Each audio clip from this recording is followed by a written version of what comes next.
Across the vast expanse of Eurasia, there was once a silence so deep that Europe never heard it coming. A silence born on the steppe, where the winter winds carve the grasslands into waves, and the horizon stretches unbroken in every direction. Out there beneath open skies and a moon that hung like a blade, an empire was gathering momentum. An empire built on speed, discipline, and a vision greater than any kingdom in the West could imagine. It would move like a storm strike, like a falling star, and leave Europe forever changed. Yet, in the early days, the people of Christendom barely understood the shape of this rising force. Their world was defined by stone fortresses, feudal grudges, and slow grinding wars between neighbors who knew each other too well. Europe lived within its walls, literal and political, comforted by the belief that danger always came from familiar directions. But from the east, beyond desert's mountains, and rumor itself, a new kind of power stirred. It belonged to riders who learned to sit a horse before they could walk, and who saw the battlefield not as a place of honor, but as a landscape to be mastered, shaped, and devoured. When the Mongols finally appeared on Europe's doorstep, the old world trembled. Their armies did not march, they flowed. Their arrows did not fly, they hunted. And their victories did not echo, they thundered across the continent with consequences that neither kings nor clergy could ignore. From the plains of Hungary to the courts of the papacy, from the chronicles of terrified monks to the reforms of ambitious rulers, the Mongol invasions reshaped Europe's politics, diplomacy, warfare, and imagination. This is the story of how two civilizations, one grounded in ancient tradition, the other, carried by the wind, briefly collided. A collision that forced Europe to question its identity, rebuild its armies, and look eastward as never before. A collision that opened trade, sparked fear, fueled legends, and set the stage for a more connected world.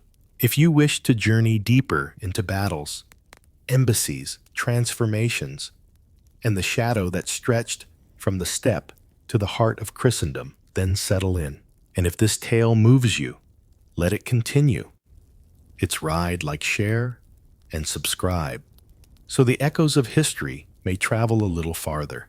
In the quiet years before the Great Fear took shape, Europe seemed to rest within a world it believed it understood. It was a land of patchwork realms of borders drawn not by geography, but by the reach of a noble family's ambition.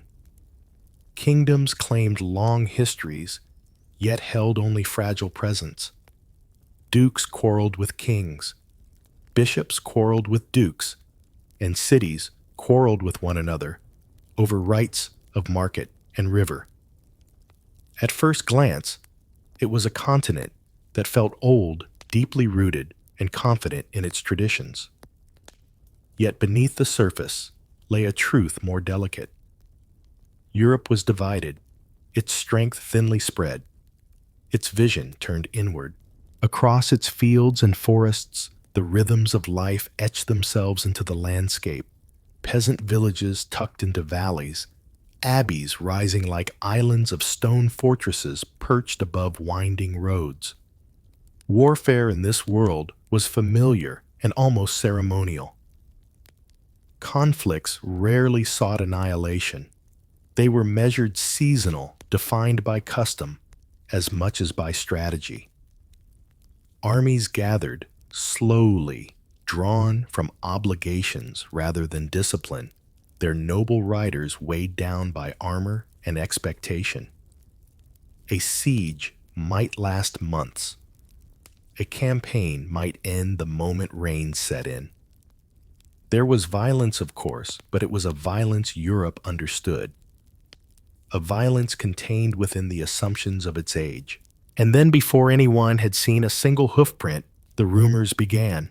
They came first, through merchants' fragments of stories carried along the trade arteries that wound from the Black Sea to the heart of the continent. Traders spoke of cities burned to chalk-white ash, of entire populations swept aside in days of armies that moved faster than belief.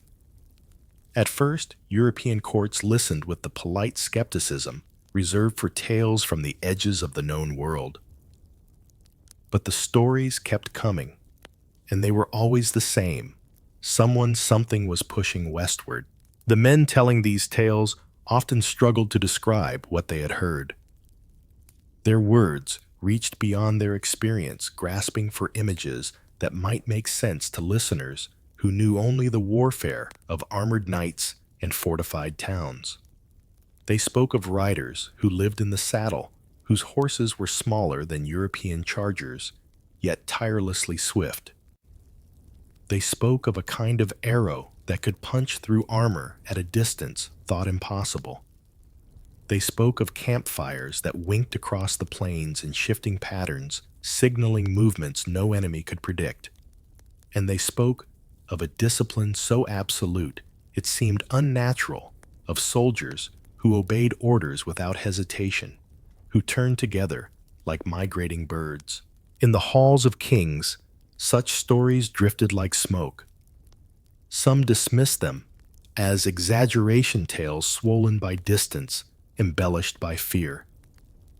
Others found them unsettling precisely because they were too consistent to ignore. But for the common people, who lived with a more instinctive understanding of danger, these rumors felt like distant thunder. They sensed that whatever was coming did not fit the familiar patterns of their world. Still, Europe moved at its own pace. Its rulers were too preoccupied with rival claims and shifting alliances to imagine that a new force born on the far side of the horizon might one day threaten them all. Instead, they watched their neighbors more closely than the lands beyond the steppes. They measured danger by the ambitions of local princes, by the Pope's decrees, by the next succession crisis simmering just below the surface. Yet the rumors did not fade. They sharpened. Writers in distant monasteries, men accustomed to chronicling storms and harvests, began noting whispers of entire kingdoms falling in the east. Travelers described columns of smoke rising for days after a single battle. They insisted the invaders did not conquer like Europeans. They consumed. They did not negotiate as equals. They demanded submission. And those who refused were erased with a speed and precision that defied imagination. What troubled chroniclers most was the notion that these invaders, these Mongols, as some had begun calling them, did not fight for territory alone. They fought with a purpose that seemed to belong to another kind of world entirely, one shaped by the vastness of the steppes, by harsh winters and endless distances, by a culture forged not through stone walls, but through wind and movement. Their power, it was said, came not merely from their weapons, but from their way of understanding the land itself. They rode not as knights rode, burdened with equipment and constrained by roads, but as creatures made for open space. They appeared where no army should appear, attacked from directions no commander anticipated, and vanished before retaliation could materialize. These descriptions unsettled even seasoned warriors. The very principles of European warfare, mass armor, fortified positions, the symbolic charge of mounted nobles seemed laughably insufficient against an enemy that refused to meet them on those terms. But all of this remained distant, plausible worrying, yet still abstract until the first real waves of refugees began arriving. They carried nothing but the clothes on their backs and the trauma etched across their faces. Their stories lacked the exaggeration of merchants or the speculation of scholars. They spoke simply with the clarity of people who had seen their world collapse in a matter of days. And what they described was unlike anything Europe had known since the migrations of late antiquity. They spoke of plains filled with swirling clouds of cavalry that moved like smoke over water. They described tactics no European commander had devised, feigned retreats that lured defenders into fatal traps. Encirclements executed with machine-like precision and volleys of arrows that sounded like tearing cloth as they rained down in waves. They told of commanders who knew their enemies' weaknesses before they arrived, who seemed to have knowledge gathered from far beyond the battlefield. As these stories multiplied, something shifted across Europe. Fear transformed from rumor into presence. Chronicles began to record it, not as distant speculation, but as a developing shadow, stretching slowly yet inevitably toward the heart of the continent. Europe, for the first time in centuries, sensed that it might face a threat, not from within, but from a world entirely outside its frame of reference, a world it had never taken the time to understand. And so, the continent braced itself, unsure whether the storm on the horizon was truly coming, or whether they were witnessing the birth of a force capable of reshaping everything they believed about war power and destiny itself. As winter crept across the continent, and the old year folded into the new Europe, found itself more aware of the fragile shell surrounding its world. In the dim corridors of royal residences, where hearth fires burned low and advisors murmured behind heavy doors, a new tension settled over political life. Even in realms that had never seen an Eastern merchant or heard a tongue from beyond the steppe, the atmosphere changed.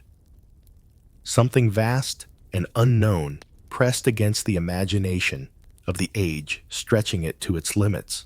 Chroniclers of the period sensed this unease and tried to capture it with the tools they had: ink, parchment, and the language of Scripture. Some compared the rising threat to the ancient invasions of the Huns, invoking memories of a time when Europe had nearly fractured under the weight of unstoppable riders. Others saw the Mongols as a trial sent to test the faith of Christendom, a divine warning to a continent grown complacent. But these interpretations, while earnest, reflected Europe more than they did its distant adversary. They were attempts to tame the unknown by fitting it into familiar categories to explain the unimaginable with the patterns of the past. The truth was that no one truly understood what approached them. Far from Europe's forests and vineyards, the steppe stretched outward like an ocean, flat, windswept, unforgiving.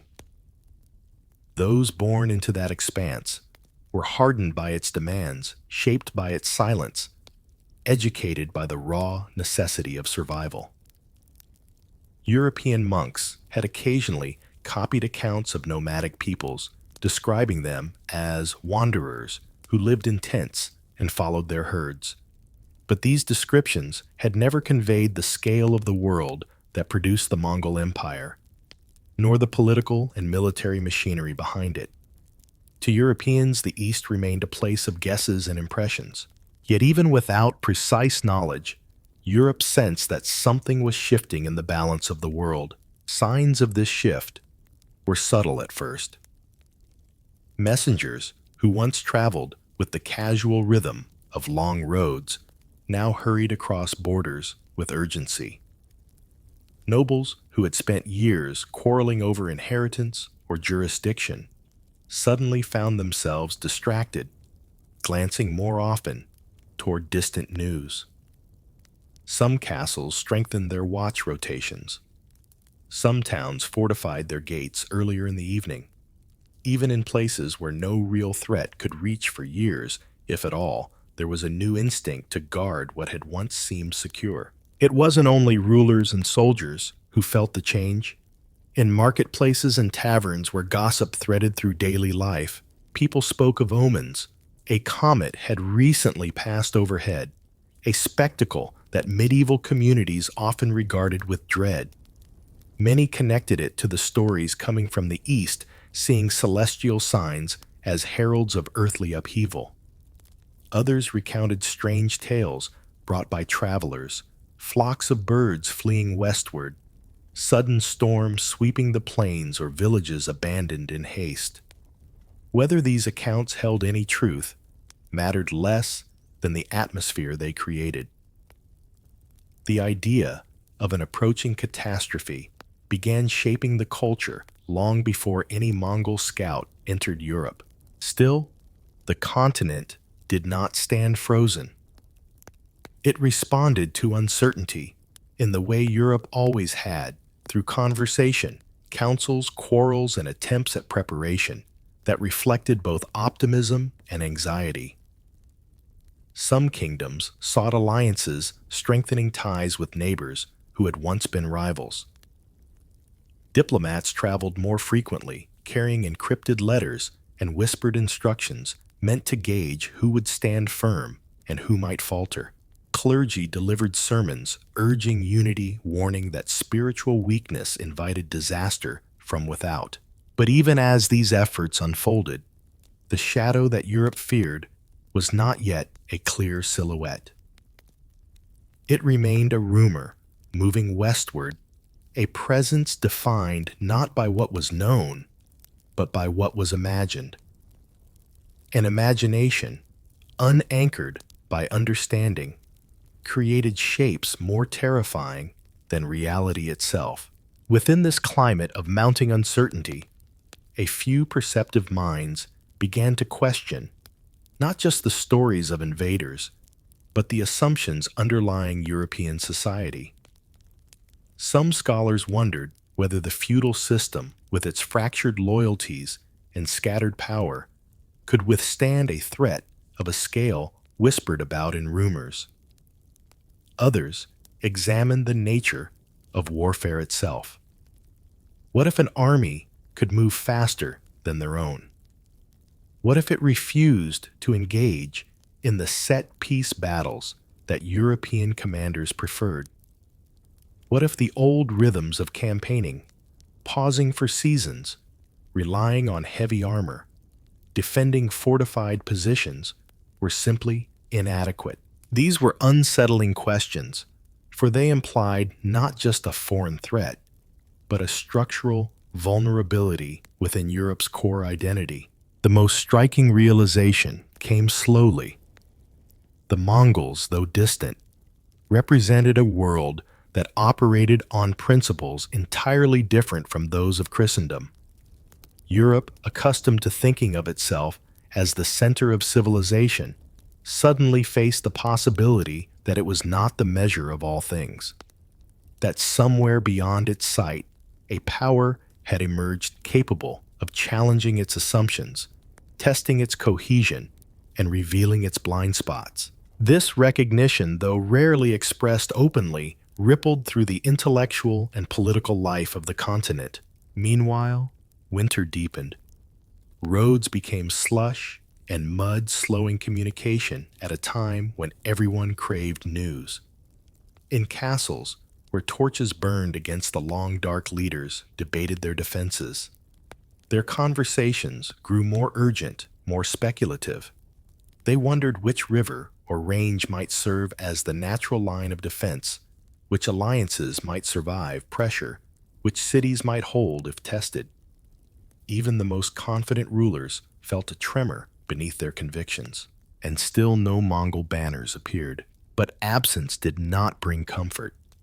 It only lengthened the suspense, tightening the tension like a bowstring drawn back but not released. For Europe sensed, without fully understanding, that somewhere beyond the veil of the known world, a force was gathering that did not recognize the continent's patterns of thought. A force that would not wait for the proper season to strike or for borders to be defined. A force that rode with the wind and thought nothing of the distances that constrained European armies. The continent stood on the threshold of something it could not name. Life continued as it always had. Markets opened. Bells rang, snow melted on fields awaiting spring. But beneath that surface, the awareness of vulnerability grew sharper. Europe knew it was unprepared, though it did not yet know for what. The horizon remained quiet, but the quiet had weight. And when the first signs finally appeared, scouts, envoys, and the unmistakable tremors of armies in motion, Europe's long-held assumptions would face a reckoning. For the shadow from the east was no longer a rumor. It was becoming real. Far to the east, beyond forests and mountains, unfamiliar to European eyes, a world of endless grass and wind-swept plains shaped a civilization unlike any Europe had known. It was here, across the vast Eurasian steppes, that the Mongol Empire began as a convergence of necessity, skill, and survival. Life in this landscape demanded endurance. Horses were not mere tools of war. They were companions, extensions of a rider's body, capable of carrying men and supplies over distances that would exhaust armies accustomed to the slow, cumbersome marches of the West. From childhood, children learned to ride before they could walk steadily, learning to balance, to aim, to respond instinctively to the shifting earth beneath hooves. It was a world where survival depended on speed, vigilance, and unity. Communities were small, mobile, and tightly organized, moving with the seasons to sustain themselves and their herds. Every action was a test of coordination, of timing, of anticipation. The harshness of winter and the unpredictability of the steppe bred warriors who could endure hunger, cold, and exhaustion, yet remain alert and disciplined. Here, resilience was inseparable from combat readiness, and the line between everyday life and war blurred. The Mongol war machine was not simply a product of brute strength. It was a network of innovation, intelligence, and adaptability. Its foundation lay in the bow, a weapon both simple and devastating. The composite bow, crafted from hornwood and sinew, could be drawn even on horseback, and it delivered arrows with surprising speed and power. Mongol warriors were trained to shoot accurately while galloping, their aim unfaltering even under the stress of combat. They could loose volleys of arrows that fell like hail on formations designed to repel knights, reducing armored men to chaos before they could close with their swords. Discipline was the engine of their efficiency. Unlike the feudal levies of Europe, often composed of men bound to their lords by obligation rather than commitment, Mongol units operated with strict hierarchy and unflinching obedience. Orders were executed immediately, and the penalties for disobedience were severe. Their armies were organized decimally, groups of 10, 100, 1,000, 10,000 each, with a designated leader whose authority was absolute. Communication within these ranks was fast, precise, and non-negotiable. Signals, conveyed by banners, flags, and the movement of smoke, could direct thousands of riders across open plains with a coordination Europeans could scarcely imagine. Yet discipline alone did not account for their success. Intelligence gathering and reconnaissance were cornerstones of Mongol strategy. Scouts roamed ahead, mapping terrain, observing enemy movements, and reporting back with meticulous detail. Feigned retreats lured opponents into traps, while ambushes struck where the enemy least expected. The Mongols understood the value of adaptability, often adjusting tactics mid-battle, responding to circumstances, rather than following a rigid plan. European commanders, accustomed to set-piece engagements and heavy reliance on fortified positions, found this approach bewildering and ultimately terrifying. Mongol campaigns were also shaped by logistics, another contrast with European warfare. Each warrior traveled with a herd of horses rotating mounts to maintain speed and endurance. Supply lines were minimal. The land itself provided sustenance through grazing, and the mobility of the army allowed it to operate far from settlements without breaking down. Whereas European armies required months to assemble and relied heavily on stockpiled provisions, the Mongols moved with a fluidity that gave them strategic flexibility, able to appear where least expected, strike swiftly, and vanish before retaliation could be mustered. Their approach to conquest reflected this understanding. Siege warfare, though not native to nomads, was quickly mastered. Engineers captured or recruited from conquered cities taught them to construct catapults, ladders, and towers. Even here, the Mongol capacity for adaptation was remarkable. They combined their mobility with techniques traditionally associated with more sedentary civilizations, producing a synthesis of speed discipline and ingenuity that defied expectation. The siege of fortified cities was not a pause in movement, but a continuation of the same principles: pressure coordination and overwhelming adaptability. But beyond tactics and technology, the Mongol war machine was sustained by culture. Loyalty was cultivated through bonds of kinship, oath, and honor, reinforced by the shared understanding that survival demanded cohesion. Fear of the army's power was tempered by admiration for its efficiency.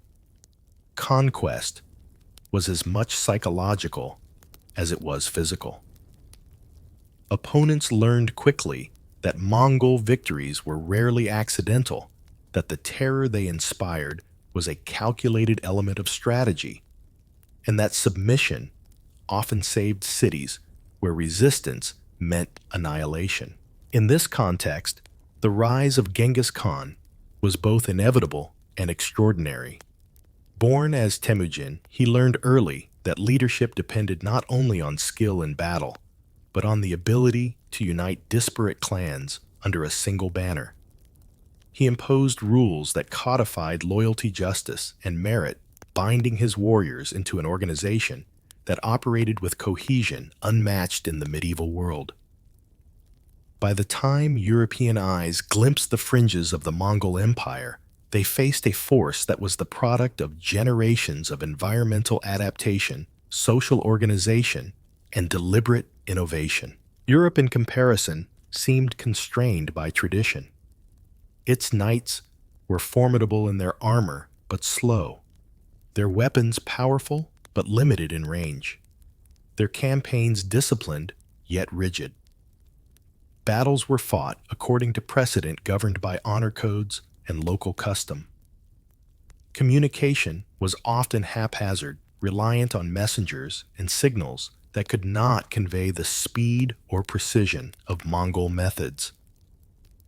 Supply lines were fragile, vulnerable to weather and sabotage, and armies could collapse under logistical pressure.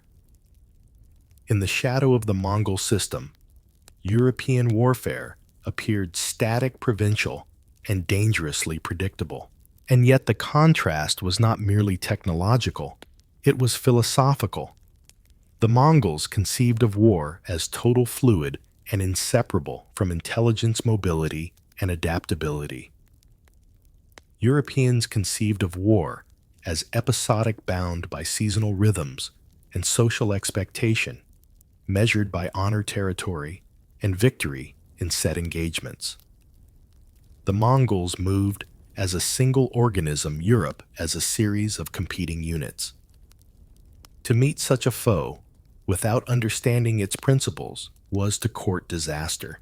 As the news of Mongol advances trickled westward, European leaders began to feel the first real pangs of unease. Scouts returning from the edges of Hungary or Poland described more than destruction. They described a methodology. Every assault had purpose. Every maneuver had reason. And the swiftness with which Mongol forces struck defied the calculations of even the most experienced commanders. It was becoming clear the Mongol army was not just a horde. It was an engine of conquest calibrated by experience, culture, and necessity, capable of reshaping the map of the known world. Yet Europe, still fragmented and slow to learn, could only begin to imagine the scale of the threat. Rumors painted the Mongols as unstoppable monsters, but the reality was subtler and more dangerous. It was their organization, their discipline, their adaptability, their fusion of mobility with tactical brilliance that made them formidable. They were not supernatural. They were human, perfected by environment and system into something the Western mind struggled to comprehend. This realization, even in its early stages, planted seeds of both fear and fascination. Chroniclers noted the ingenuity of the East. Scholars began to record descriptions of cavalry weapons and tactics that seemed alien. Leaders debated, sometimes obsessively, how one might defend against an enemy who understood movement speed and deception better than any European army had ever attempted. Europe had yet to meet the Mongols in force, and already its imagination had been reshaped by the knowledge of what awaited. In the quiet corners of monasteries, the flicker of candlelight illuminated sketches of distant plains, diagrams of horse formations, and notes copied from returning envoys. Across Europe, discussions began about the need to rethink traditional defenses, to consider mobility, reconnaissance, and adaptability in ways previously unimagined. The war machine of the East had arrived not on the battlefield yet, but in the minds of those who would one day face it. And so, Europe's first lesson in the reality of Mongol power was being written not in blood, but in ink, in conversation, and in the uneasy awareness that the world beyond the familiar forests and rivers held forces that would challenge every assumption. The Mongol war machine was more than army. It was a paradigm, and the continent was only beginning to perceive the scale of what it might mean. By the time European chroniclers began piecing together the scattered reports of Mongol campaigns, a picture was emerging that few could fully grasp. The speed and cohesion of the Mongol forces were almost otherworldly to those accustomed to the measured rhythms of Western armies. Letters from envoys and returning traders described armies that could traverse hundreds of miles in weeks, striking multiple targets in rapid succession. Castles that might have held for months were rendered obsolete in days, their walls shattered not only by engineering, but by a strategic patience and psychological pressure that undermined resistance before the first arrow even struck. This was an army honed by centuries of environmental challenge. The steppes demanded constant vigilance. Nomadic life required acute awareness of terrain, weather, and the movements of both predator and prey. Every child learned to read the horizon, to anticipate danger, to act decisively in moments that could mean life or death. Such skills, trivial in peacetime, became decisive in war. A Mongol scout could observe from a hilltop and within hours transmit information that might redirect an entire army. This blend of intelligence and mobility was unimaginable to European commanders whose reliance on stationary fortresses and rigid feudal hierarchies constrained both action and imagination. Their command structure reinforced these advantages. Genghis Khan had imposed a meritocratic system, rewarding skill and loyalty over birth. Leaders were chosen for competence, and their authority was absolute within the units they commanded. Orders were precise, and the chain of communication flowed both efficiently and hierarchically, ensuring that strategy was implemented without hesitation. For the Europeans, whose armies were often collections of disparate levies with competing loyalties, this coherence was alien. The Mongol system treated war as a science, a precise application of observation, planning, and timing. Yet perhaps most frightening to the Western imagination was the Mongols' understanding of deception and psychological manipulation. Ambushes were not chaotic. They were engineered with foresight. Retreats were often calculated to draw the enemy into vulnerable positions. Rumors of brutality were spread deliberately, ensuring that fear preceded the army itself.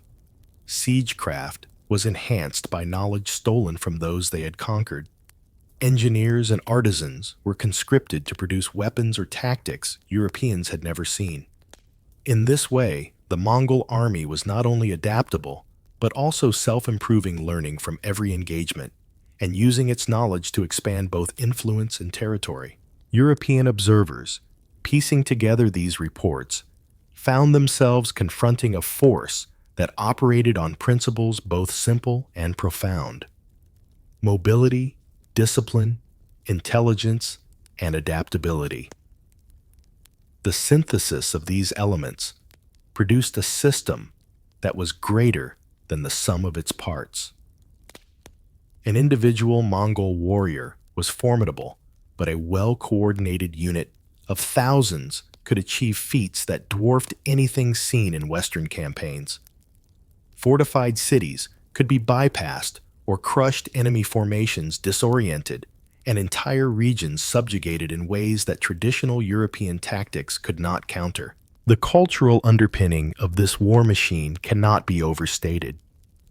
Mongol society emphasized loyalty, obedience, and honor, binding warriors together with social and spiritual cohesion. Unlike Europe, where allegiances were often fluid and bound by contracts or feudal obligation, Mongol unity derived from shared survival and a collective identity rooted in steppe life. Fear of dishonor and reward for courage reinforced obedience, creating an internal discipline that allowed for coordinated large-scale operations in a way that Western levies, divided by loyalty to different lords and preoccupied with prestige, could rarely emulate. This was compounded by the Mongols' mastery of horses. Each warrior traveled with multiple mounts, ensuring speed and endurance beyond the capacity of a European army reliant on fewer, heavier chargers. Cavalry could cover immense distances, sustain attacks, and retreat without losing cohesion. The steppe itself was a weapon shaping the tactics of its people and amplifying their natural advantages. Europeans accustomed to marching in columns, limited by terrain and logistics, struggled to comprehend such fluidity. By the time these lessons began filtering westward, the Mongols had already demonstrated that conventional approaches were inadequate. Battles fought in the east against the Jin dynasty, the Khwarezmian Empire, and other established powers provided proof not only of the Mongols' lethality, but of their strategic brilliance. They integrated intelligence mobility, psychological warfare, and engineering in ways that transformed each campaign into a multifaceted instrument of conquest. For Europe, these distant campaigns served as both warning and education, though one arrived too late to prevent terror from taking root. Europeans began to recognize that survival against such a foe would demand more than courage or numbers. The Mongol model required a rethink of fundamental assumptions. Static defense might be insufficient, reliance on heavy armor could be a liability, and communication or coordination failures could be catastrophic. The contrast between East and West was stark. What Europeans considered essential noble hierarchy, fortifications, seasonal campaigning, was often irrelevant or even counterproductive in the face of an enemy shaped by centuries of steppe warfare. This understanding, even partially formed, sowed seeds of transformation. Military minds began to study mobility, archery, and reconnaissance with new seriousness. Diplomats noted the effectiveness of Mongol coordination, and scholars recorded their methods for posterity. Across courts and monasteries, Europe's elite debated how such distant knowledge could be applied closer to home, recognizing that the Mongol strength lay not in magic or luck, but in meticulous preparation, rigorous training, and disciplined execution. And yet, despite the fear and fascination, there remained uncertainty. The Mongols had not yet arrived in full force in Europe. Their reputation traveled faster than their armies. In a sense, the continent was haunted by an idea, an anticipation of destruction that existed before its reality. The shadow of the Mongol war machine loomed larger than any army Europe had yet faced, because it was not merely a physical force, but an intellectual and psychological one.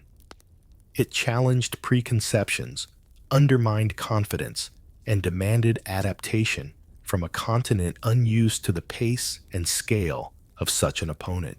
By the time the first skirmishes in Hungary and Poland occurred, Europeans were confronting not just the Mongols themselves, but the concept of a new kind of warfare. The lessons of the steppe were already influencing minds in ways subtle but profound. Military reform, strategic thought, and political decision-making began to bend under the weight of what they had learned from reports, rumors, and envoys. The Mongols, in essence, had already reshaped Europe's imagination and forced the continent to acknowledge its vulnerabilities. Europe's story with the Mongols would not be written solely on the battlefield. It would be written in the minds of kings, generals, and scholars who struggled to understand a force unlike any they had encountered. And it would unfold over decades as each encounter tested assumptions, challenged traditions, and compelled innovation. The making of the Mongol war machine, distant as it was, had already begun to shape the future of Europe, setting the stage for a confrontation that would define an era. Thus, by the time Europe fully understood the scope of the threat, it was already reacting, not with the naivety of ignorance, but with the first stirrings of strategic adaptation. The shadow from the east was not only approaching, it was teaching Europe even before the clash of armies what it meant to face an adversary whose skill, discipline, and vision were unlike anything seen before. The moment Europe had feared, but could scarcely imagine, finally arrived with a violence that seemed to tear the continent from its accustomed rhythm. From the steppes beyond the Carpathians, Mongol cavalry appeared like a living storm, swift, coordinated, and inexorably precise. Their arrival was heralded not by trumpets or banners alone, but by the silence left in the wake of fleeing villagers and abandoned farms, by smoke curling from distant towns, and by the sudden, inexplicable emptiness along roads once crowded with merchants and travelers. In Hungary, the first contact was nothing short of apocalyptic. Armies assembled according to the old ways, knights in heavy armor, foot soldiers arranged in rigid formations, archers positioned behind makeshift lines found themselves disoriented against an enemy that ignored all conventions. The Mongols approached not as a singular mass, but as a series of interconnected units moving independently yet perfectly synchronized. They probed defenses, launched feigned retreats, and drew the European forces into traps carefully designed to exploit every weakness. Horses outpaced the lumbering chargers of the West, and arrows fell with a speed and accuracy that shattered shields and morale alike. At the Battle of Mohi, the horror of this new warfare unfolded in brutal clarity. The Hungarian army, numbering tens of thousands, had hoped that its sheer weight would be enough to repel invaders from the east. But the Mongols encircled them, cutting off reinforcements and supplies with a precision no European commander had anticipated. Rivers, bridges, and forests, natural obstacles that European leaders relied upon, were navigated, bypassed, or manipulated with tactical ingenuity. The result was devastating. An army trained for conventional engagements was rendered ineffective, its leaders desperate, its soldiers scattered and demoralized. Meanwhile, in Poland at Legnica, a similar pattern emerged. Duke Henry's forces confronted a smaller Mongol detachment, expecting to overwhelm them with discipline and numbers. Instead, they encountered the hallmark of Mongol strategy: mobility, combined with feigned vulnerability. Retreats lured the knights from their positions, exposing them to ambushes that struck with ruthless efficiency. Cavalry units appeared where no one expected them, cutting off avenues of escape, isolating units, and systematically dismantling organized resistance. The European conception of battle, based on static formations and the valor of individual knights, proved tragically inadequate. The psychological impact of these encounters cannot be overstated. Europe had faced enemies before, but never one that moved and struck with such speed, precision, and ruthlessness. The initial shock of seeing a formation vanish into the plains only to reappear miles away created a sense of dislocation and disbelief. Survivors described the Mongols as a force that seemed omnipresent, appearing and disappearing like shadows. Panic spread faster than the arrows themselves. Armies that had been proud of their strength were broken, not just physically, but mentally, confronting a style of warfare that defied all expectation. Yet even in the midst of chaos, the Mongols exhibited a methodical discipline. They did not simply destroy, they calculated. Villages that resisted were punished, yes, but those who surrendered or provided intelligence were often spared. Cities could be integrated into a growing empire through a combination of fear and pragmatism. European observers struggling to comprehend these actions began to realize that Mongol strategy was not driven by mere cruelty or caprice. It was guided by logic, intelligence, and an understanding of both human nature and military efficiency that Europeans had rarely encountered. The aftermath of these battles reshaped both geography and psyche. Entire regions were depopulated, trade disrupted, and political hierarchies upended. Nobles who had once assumed security behind fortified cities now recognized the fragility of their power. Chronicles and letters carried stories of devastation, describing burned fields, slaughtered towns, and the relentless pace of the Mongol advance. But they also carried accounts of cunning coordination and the almost mechanical execution of strategy. For European minds, this was both terrifying and instructive. They faced not random barbarism, but a systematized, highly effective instrument of conquest. It was in this crucible that Europe began to perceive the true nature of the Mongol threat. The battles were not isolated incidents. They were lessons in speed deception and adaptability. Traditional European warfare predicated on the valor of heavily armored knights and the sanctity of fortified positions had proven vulnerable. The Mongols, by contrast, treated mobility and intelligence as primary weapons. They understood terrain timing and the psychology of their adversaries, exploiting each advantage relentlessly. Observers and survivors returned with vivid accounts, seeking to reconcile the destruction they had witnessed with a framework of understanding that still did not exist. These encounters also illuminated the broader political implications. European rulers confronted with the Mongols' tactical superiority began to consider alliances and strategies that had previously been unthinkable. Rivalries between kingdoms seemed less important in the shadow of a threat capable of overwhelming any single power. The seeds of cooperation, however tentative and reluctant, began to emerge. Diplomats and envoys traveled farther and faster than before, carrying news and instructions in an effort to coordinate responses across borders. Europe's fragmented political landscape was suddenly forced to imagine unity, however limited, as a necessity for survival. For the common people, the experience was equally transformative.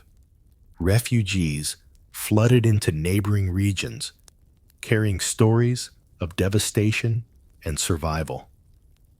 Towns that had been secure for generations were abandoned or fortified with new urgency. Communities began to understand that the Mongol advance was not simply a military campaign, but a phenomenon that challenged the entire social and psychological order of Europe. Fear became a tangible force, shaping decisions, migration patterns, and daily life. And within this fear, the first stirrings of adaptation appeared. Scouts were trained watchtowers raised, and the importance of intelligence gathering recognized in a way that had previously been peripheral. In the minds of scholars and chroniclers, these early battles crystallized the realization that Europe's traditional military doctrines were insufficient. The Mongols had revealed a gap between European assumptions and the realities of a new kind of warfare, one that relied on speed deception and centralized discipline rather than personal valor or static defense. Observers began to record these lessons, sketching formations, noting the tactical use of terrain, and describing the psychological impact of coordinated mobility. Knowledge, rather than mere strength, became a focal point of survival. By the time the Mongols withdrew from these initial forays, Europe was left with more than burned villages and decimated armies. It was left with a profound awareness of vulnerability and a cautious recognition that adaptation would be essential. The Mongol presence, though temporary in the immediate geography, had already altered strategic thinking.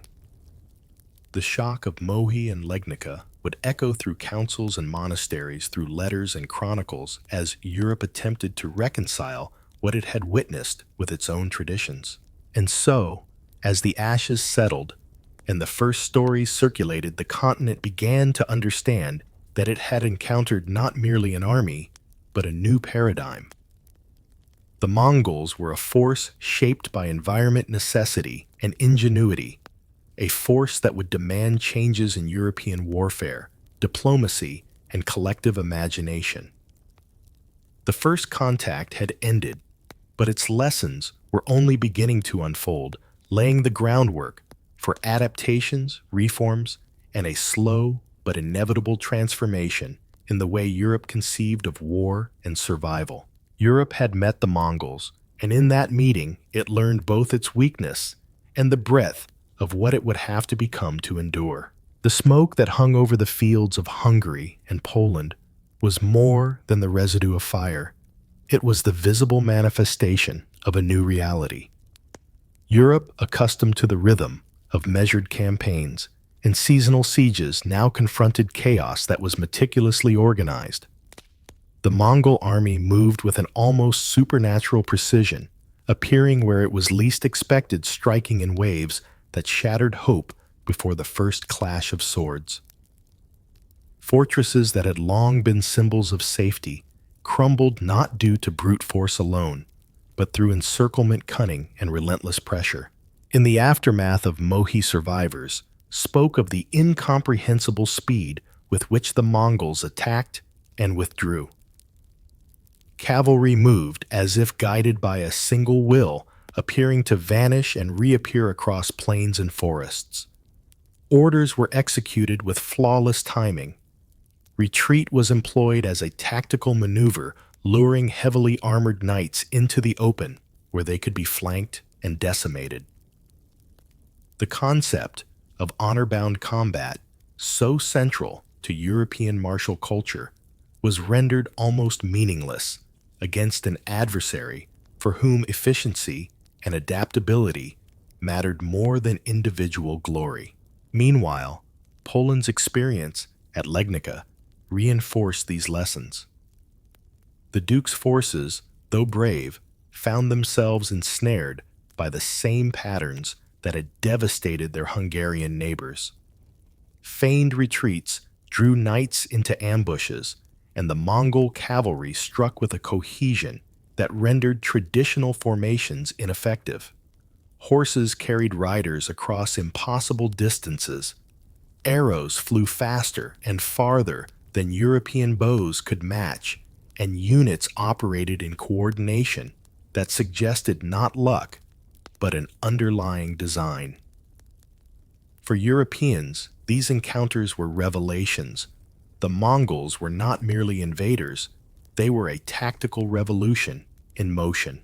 Beyond the battlefield, the ripple effects of these encounters began to reshape society. Nobles reconsidered the reliability of feudal levies. Towns invested in fortifications, not merely to repel the occasional raider, but to withstand forces that could arrive with sudden, overwhelming violence. Intelligence gathering became essential. Scouts were dispatched not only for local security, but to track enemy movement across vast distances. The idea that armies could operate independently, rapidly, and with perfect coordination unsettled traditional hierarchies, compelling rulers to adapt even before the Mongols returned.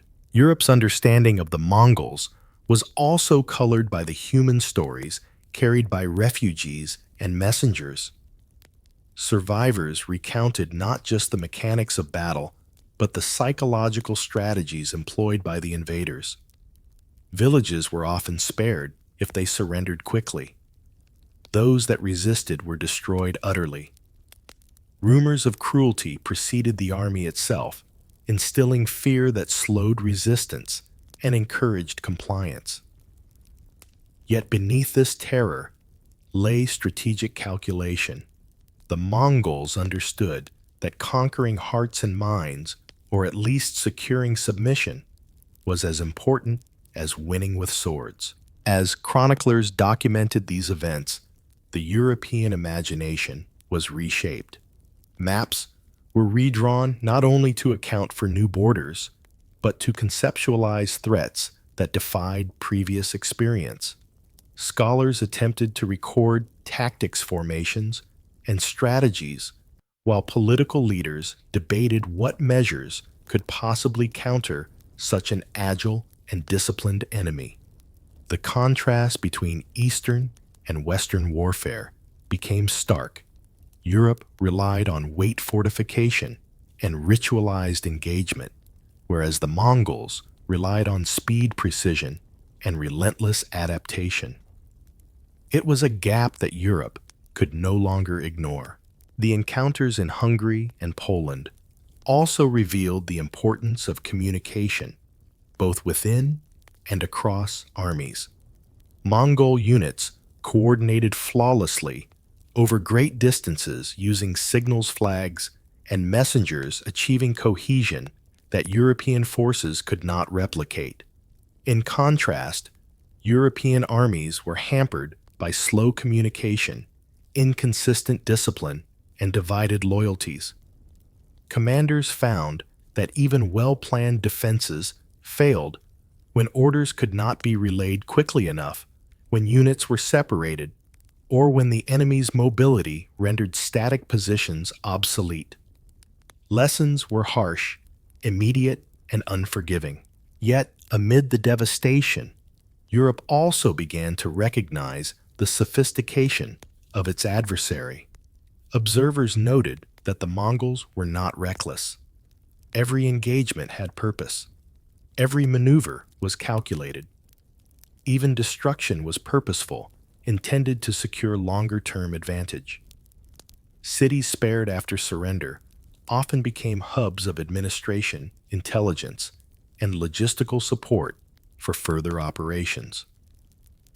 Europe learned that the Mongols' power was not brute force alone, but the application of thought planning and meticulous execution. This realization planted seeds that would influence military thinking, diplomacy, and the study of strategy for generations. The psychological toll cannot be underestimated. Witnessing armies vanish and reappear, seeing knights routed in ways that defied their training, and experiencing the collapse of fortified towns eroded confidence. Europe's traditional sense of security, rooted in castles' noble valor and feudal hierarchy, was shattered. For the first time in centuries, the continent confronted an enemy that could not be measured or predicted by its familiar methods. Fear became a constant companion, shaping decisions and behavior far beyond the immediate zones of conflict. As European leaders absorbed these lessons, small but crucial adaptations began to emerge. Armies became more mobile, reconnaissance more valued, and intelligence gathering more systematic. Fortifications were reconsidered not as static bastions, but as parts of a larger strategy that needed integration with field forces. Commanders studied Mongol methods not for imitation alone, but to understand how to counter the unprecedented. Even as the Mongols withdrew, the imprint of their campaigns persisted, altering the way Europe thought about war leadership and survival. In the years that followed, chroniclers would write of the terror and awe inspired by these first encounters.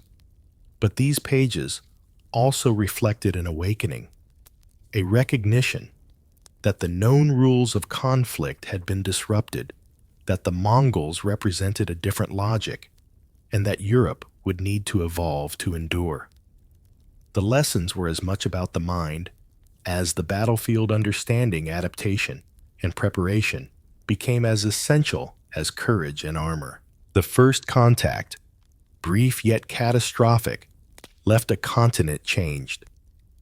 Europe had glimpsed a force that combined disciplined mobility and intelligence in ways that no previous foe had.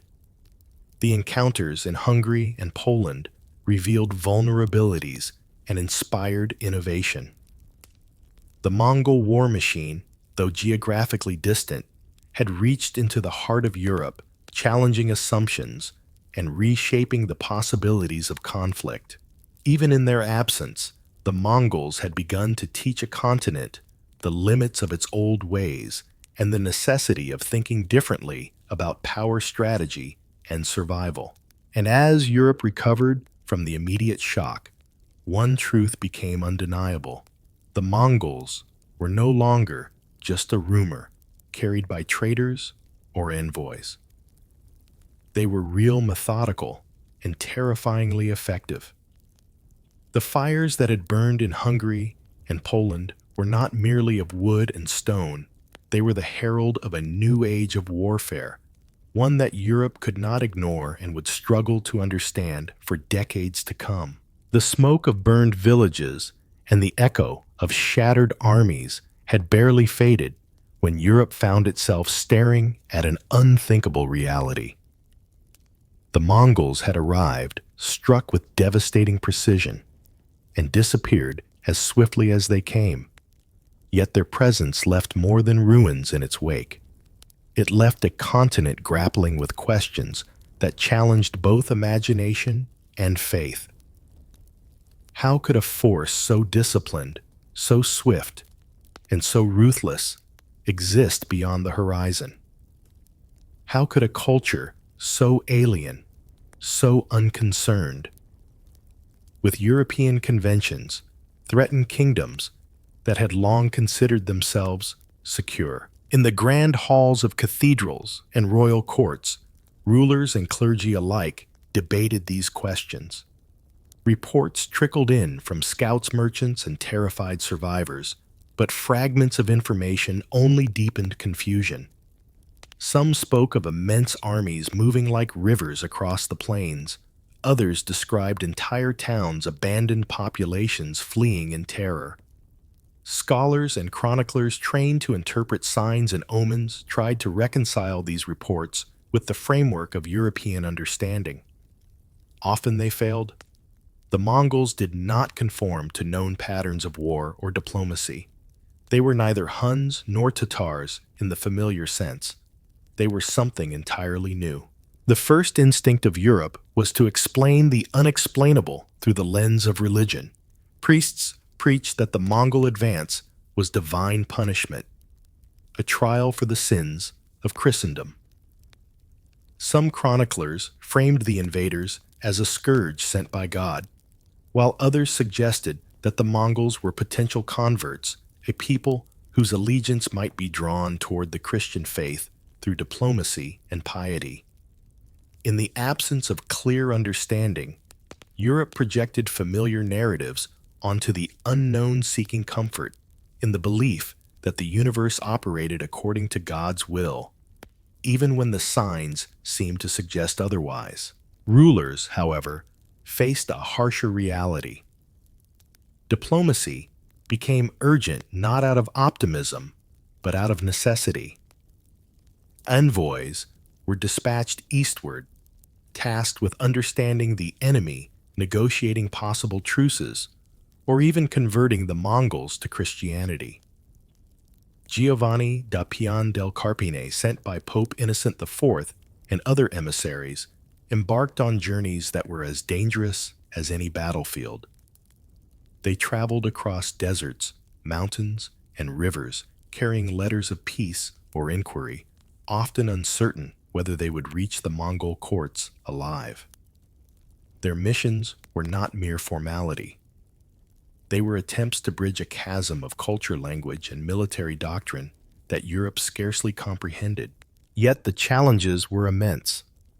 The Mongol Empire was not a single kingdom, but a vast network of clans united under a system of law, merit, and loyalty to a charismatic ruler. Messages could be misinterpreted.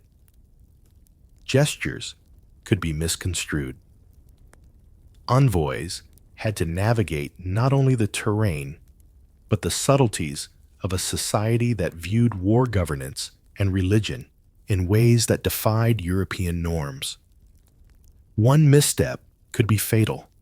One offense could provoke violence rather than dialogue. The missions required patience, intelligence, and courage of a kind unfamiliar to most Western diplomats. At the same time, European society was forced to confront its own limitations. The sudden exposure to an enemy capable of obliterating armies with speed and precision revealed weaknesses in logistics, strategy, and political cohesion. Feudal rivalries seemed petty in the face of a threat that could ignore borders and bypass fortifications. Castles, once symbols of safety, appeared fragile. Armies, once assumed invincible in their set formations, proved vulnerable to mobility and deception. Europe was confronted with a lesson that was as humbling as it was terrifying. Survival might require cooperation, adaptation, and innovation on a scale previously unimagined. The intellectual response to the Mongol threat was equally profound. Scholars, clerics, and chroniclers began to record not only the events themselves, but reflections on the strategies, culture, and governance of the Mongols. Detailed descriptions of military tactics, intelligence gathering, and social organization spread across monasteries and courts. Even if few had seen a Mongol directly, Europe's elites gained a conceptual understanding of the enemy, an awareness that knowledge might become as critical as armies in defending Christendom. The Mongols were teaching lessons before a single major battle had taken place in the West itself. Psychologically, the encounters, both direct and reported, reshaped European perception. Fear was pervasive, but it was intertwined with fascination. The Europeans saw an enemy that challenged the central assumptions of their world, that armies were slow, that fortifications were sufficient, that valor alone could dictate outcomes. The Mongols demonstrated that intelligence, mobility, and coordination could outweigh brute force, and that adaptability was as deadly as courage. Leaders began to question old doctrines, considering reforms in cavalry fortifications and strategy that would have seemed radical just years before. Religious institutions also grappled with the implications. While some clergy insisted on framing the Mongols as instruments of divine will, others recognized that diplomacy, intelligence, and even cultural understanding might serve as tools to navigate the crisis. Europe's spiritual and temporal authorities were forced to think in tandem. Survival required both faith and pragmatism. The Pope himself understood that the Mongols could be both a threat and an opportunity, an opening to extend Christian influence, to secure alliances, or at the very least, to gather intelligence that could prevent future calamities. Meanwhile, the ordinary people, peasants, townsfolk, and merchants felt the impact in subtle but profound ways. Rumors of unstoppable cavalry and flaming towns spread faster than the armies themselves.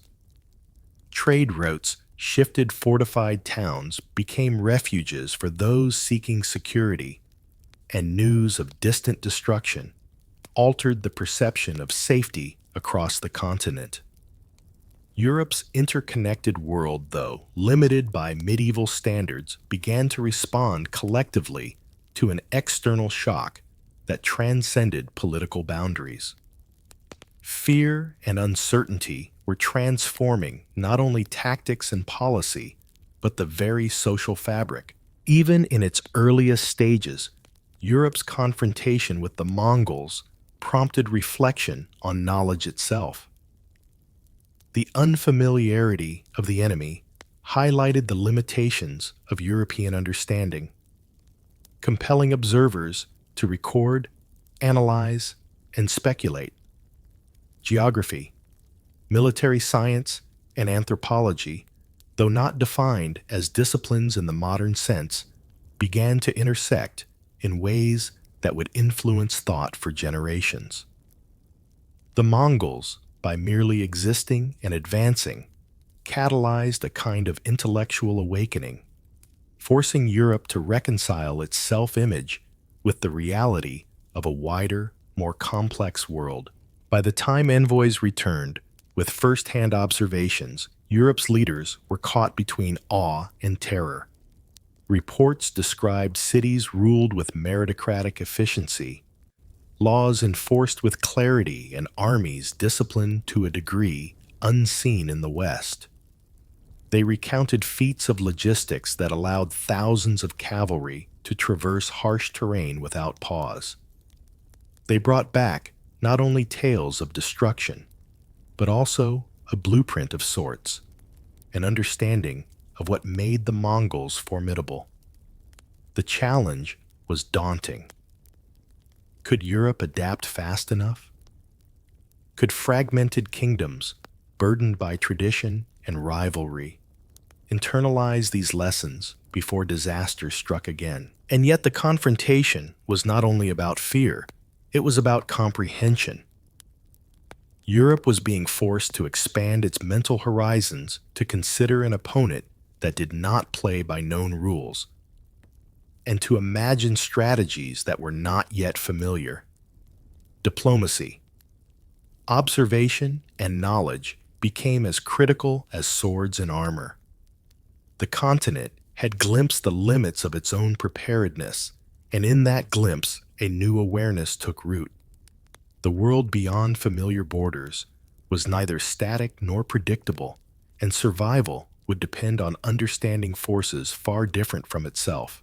In the winter courts, in monasteries, where candlelight flickered over maps and manuscripts, and in the fields, where knights drilled and trained, Europe quietly began its slow adaptation. The Mongols had arrived not merely as invaders, but as a catalyst, forcing the continent to confront not just armies, but the very assumptions that had governed warfare diplomacy and belief for generations.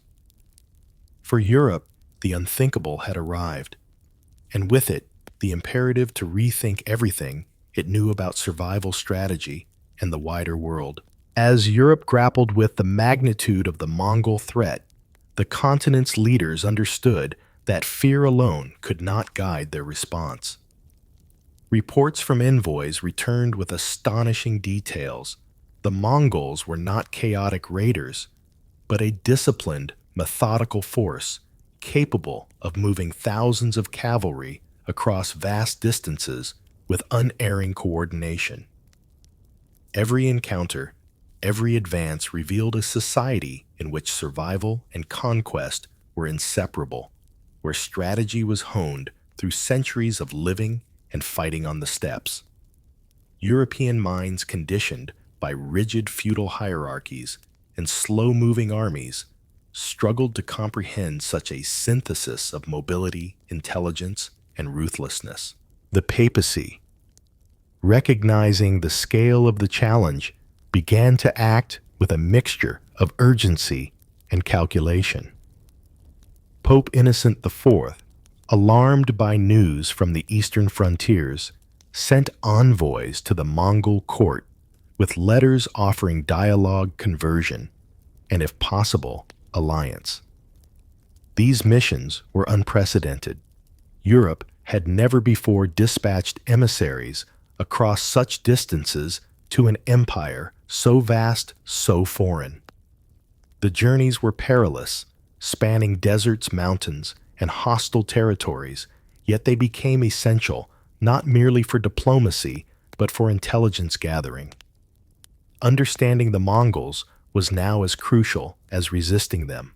Giovanni da Pian del Carpine, William of Rubruck, and other envoys meticulously recorded every detail of their travels, the structure of Mongol governance, the organization of their armies, the laws that bound clans and tribes into a coherent society.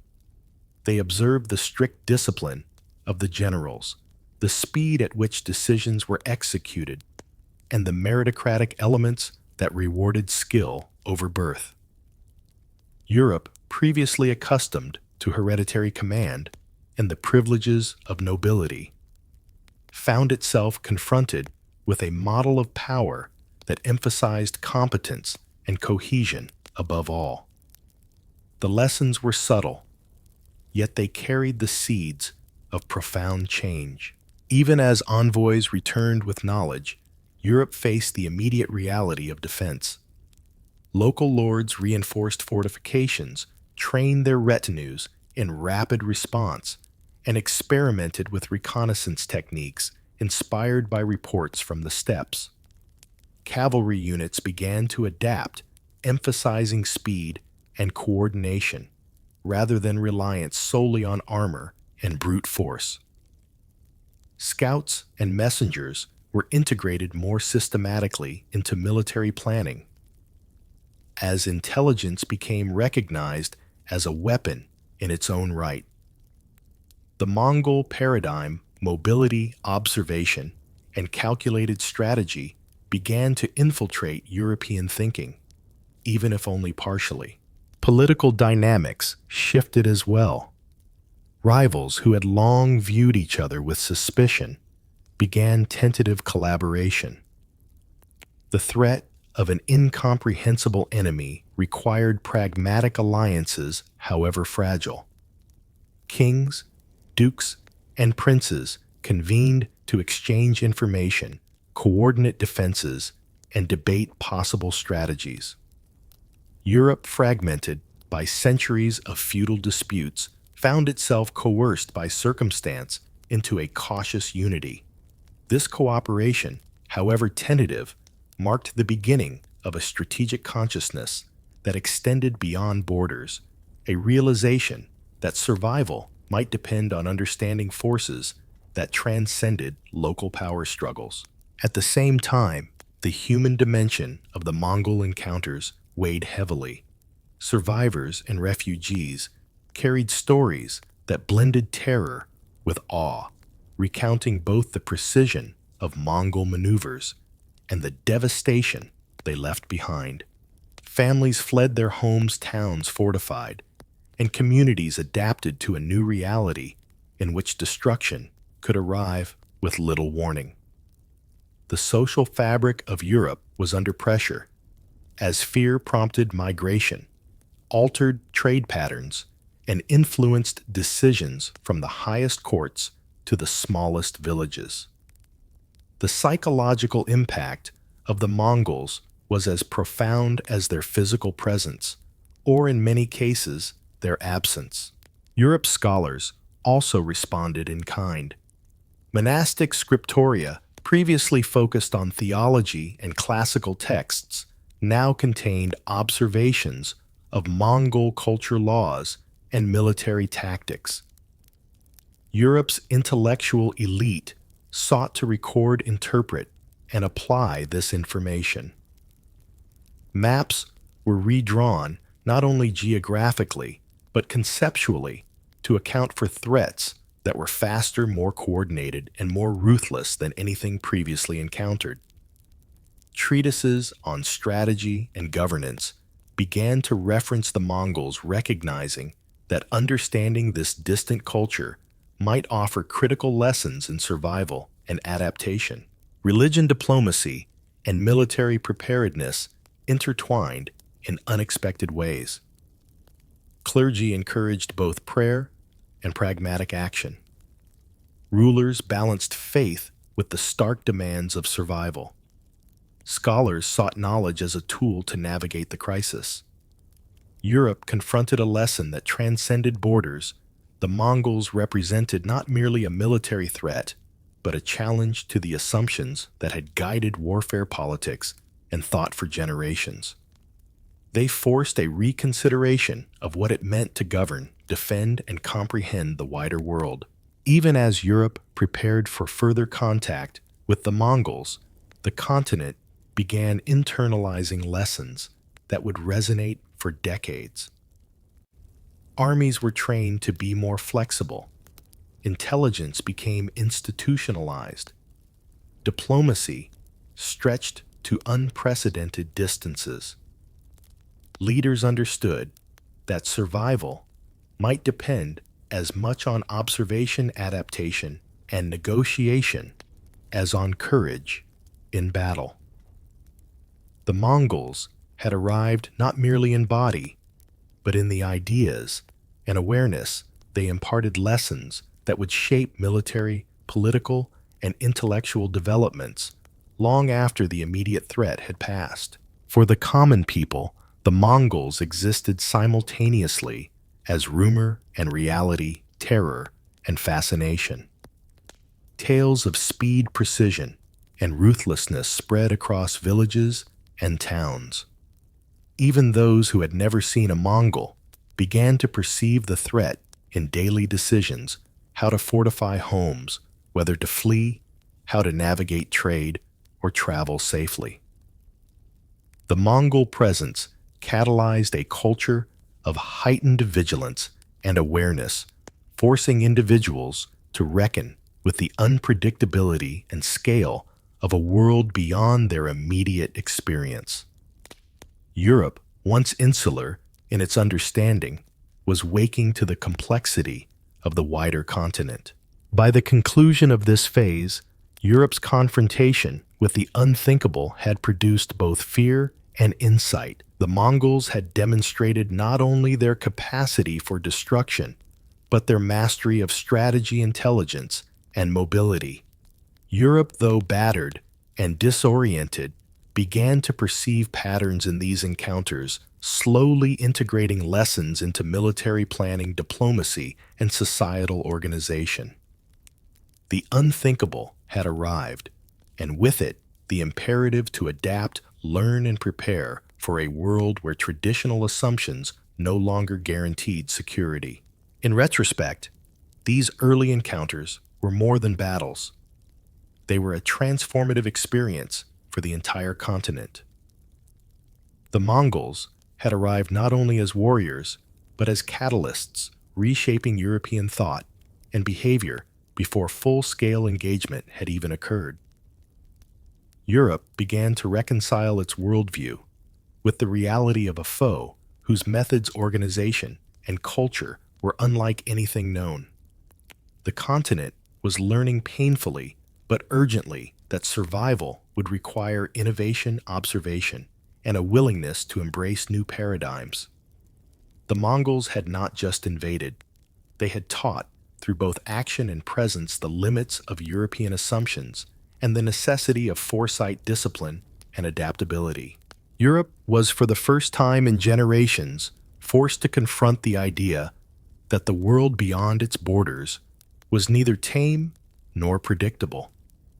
The unthinkable had arrived, and the lessons it imparted would echo across centuries, shaping the continent's military doctrines, political alliances, and intellectual pursuits. In that confrontation, Europe glimpsed the future, a future in which understanding, adaptation, and resilience would be as vital as courage, wealth, or land. Europe, still reeling from the unprecedented devastation of the Mongol incursions, turned to a new instrument of understanding: the emissary. What the continent lacked in speed and mobility, it sought to make up for in intellect, observation, and diplomacy. From the halls of the papacy emerged a vision that combined fear, curiosity, and the strategic necessity of gathering knowledge. Letters were drafted, envoys chosen, and journeys undertaken that would take Europeans farther than they had ever ventured into lands that existed more in rumor than in any map or chronicle. The first of these envoys, Giovanni da Pian del Carpine, departed in the mid-1240s with a mission that was part warning, part negotiation, and entirely dangerous. His journey would take him across the vast expanses of Eastern Europe and the steppes of the Mongol world, where each step carried the risk of ambush, starvation, or political miscalculation. Yet Carpine's task was not only survival, it was observation. Every city, every army, every council he encountered had to be recorded with precision. The Mongols themselves, for all their reputation for destruction, were also subjects of study, a civilization whose military, political, and cultural structures were alien to European understanding. Traveling with Carpine was a small retinue trained in survival diplomacy and the subtle art of reading foreign customs.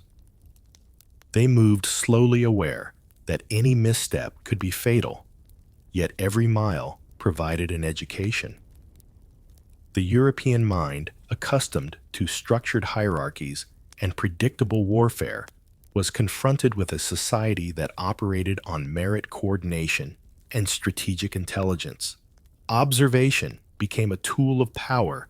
To understand the Mongols was to gain leverage, even if direct confrontation remained impossible.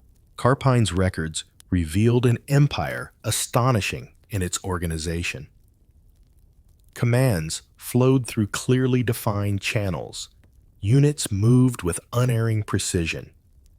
And the Mongol legal and social systems enforced loyalty and cohesion with a discipline unmatched in Europe.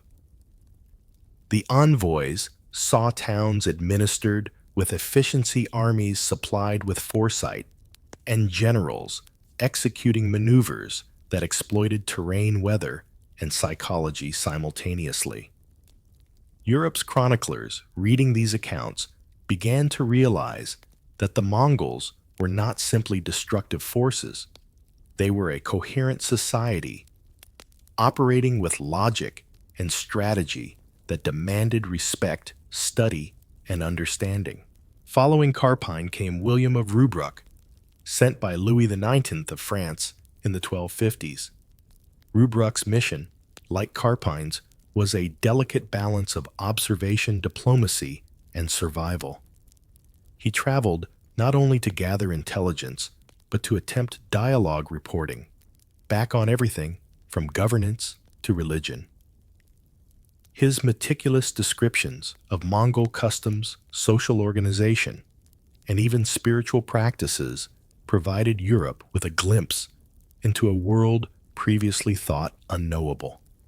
What was most striking was the realization that Mongol tolerance of multiple faiths combined with strict adherence to law and loyalty created a cohesion that Western Europe struggled to comprehend. These papal missions marked the birth of a distinctly European form of diplomatic curiosity. No longer were envoys sent merely to negotiate peace or tribute. They were tasked with gathering knowledge, interpreting unfamiliar customs, and applying these lessons to the defense of Christendom. Every observation, every recorded encounter was an instrument of preparation. The Mongols, in a sense, forced Europe to look outward, to consider a wider world, and to recognize that survival might depend as much on understanding foreign systems as on armies and fortifications. The influence of these missions extended beyond the courts and royal halls. Scholars, chroniclers, and mapmakers drew upon the envoys' reports to expand their understanding of geography, trade, and culture. They recorded the layout of cities, the composition of armies, the laws that bound Mongol society, and the methods by which these distant rulers maintained control over vast territories. For the first time, Europe had not only an image of the Mongols as a military force, but as a functioning civilization complex, organized and often startlingly rational. At the same time, the missions underscored the limits of European knowledge and preparedness. Envoys were struck by the sophistication of Mongol logistics, the speed of their communication, and the discipline that ensured cohesion across thousands of miles. These lessons, however, were not immediately actionable in Europe. The continent remained fragmented, politically reliant on feudal obligations, and slow to adopt systemic reforms. Yet the seeds of transformation had been planted. Military doctrine, administrative practices, and even political thought began to absorb insights that had been unimaginable just decades earlier. Diplomacy itself began to evolve in response to the Mongol challenge. European leaders recognized that traditional forms, messengers, letters, or ceremonial visits were insufficient to comprehend or influence a society as vast and mobile as the Mongols. Envoys had to be trained not only in etiquette, but in observation analysis and interpretation. They became instruments of intelligence gathering as much as of negotiation, a subtle shift that would resonate in European diplomacy for centuries. The Mongols, through their presence and power, had reshaped how Europeans thought about the very act of engaging with the unknown. The missions also fostered a nascent awareness of cultural relativism. Europe, long accustomed to viewing foreign peoples through a lens of religious and social hierarchy, began to record the Mongols on their own terms. They noted practices that were strange or alien, but also logical within the Mongol framework. Meritocratic leadership, strict legal codes, and pragmatic governance. Understanding these systems became not a philosophical exercise, but a strategic necessity. Knowledge was weaponized, and the missions marked the beginning of a more systematic European curiosity about the wider world. Beyond intelligence, the papal missions had symbolic weight. They represented Europe's attempt to assert moral and spiritual authority across vast distances to engage with powers it could not yet challenge militarily. Letters from the Pope sought to convert to negotiate, or at least to communicate. The envoys' journeys fraught with danger were also exercises in endurance observation and cultural engagement. For Europe, they marked a new stage in understanding the relationship between diplomacy knowledge and security, a stage prompted by the unrelenting advance of the Mongol war machine. By the time these missions concluded, Europe had achieved more than mere reconnaissance. It had developed a framework for understanding distant powers, recording their strengths and weaknesses, and beginning to apply lessons in strategy, diplomacy, and governance. The Mongols, though feared and misunderstood, became catalysts for intellectual and political growth. Europe had glimpsed the contours of a larger world, one governed by principles that challenged familiar assumptions, but offered guidance for adaptation and survival. In essence, the papal missions transformed Europe from a collection of reactive polities into a continent capable of measured observation, systematic analysis, and strategic foresight. The Mongols had not simply invaded or threatened. They had compelled Europe to evolve intellectually and diplomatically. The envoys' records, the chronicles that followed, and the reflections of scholars collectively sowed the seeds for a continent increasingly aware of itself, its limitations, and the possibilities that lay beyond the horizon. Knowledge, as much as arms, had become a defense, and Europe was beginning to understand the value of seeing the world as it truly was, not as it wished it to be. As the papal envoys journeyed deeper into the Mongol lands, Europe's understanding of power diplomacy and strategy expanded in ways previously unimagined. The Mongols were not merely raiders or conquerors. They were rulers of a vast interconnected empire where loyalty was enforced by law, merit, and fear in equal measure. Every step of the envoys' travels offered lessons in governance and organization. They saw cities structured with precision, armies supplied with foresight, and leaders who combined authority with strategic calculation. It was a civilization built on logic and order, a stark contrast to the fragmented feudal landscape from which the envoys had departed. The envoys themselves became observers of a world that challenged their assumptions.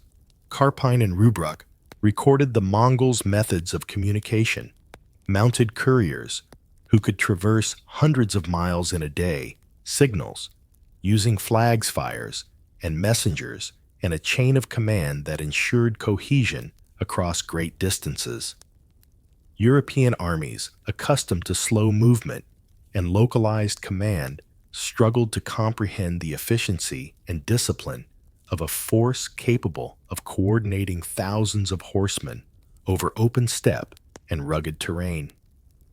The lessons were both practical and conceptual. Survival against such an enemy required intelligence, coordination, and foresight as much as brute force. Religious observation was equally significant. The envoys noted that Mongols practiced a form of spiritual tolerance unknown in Europe at the time.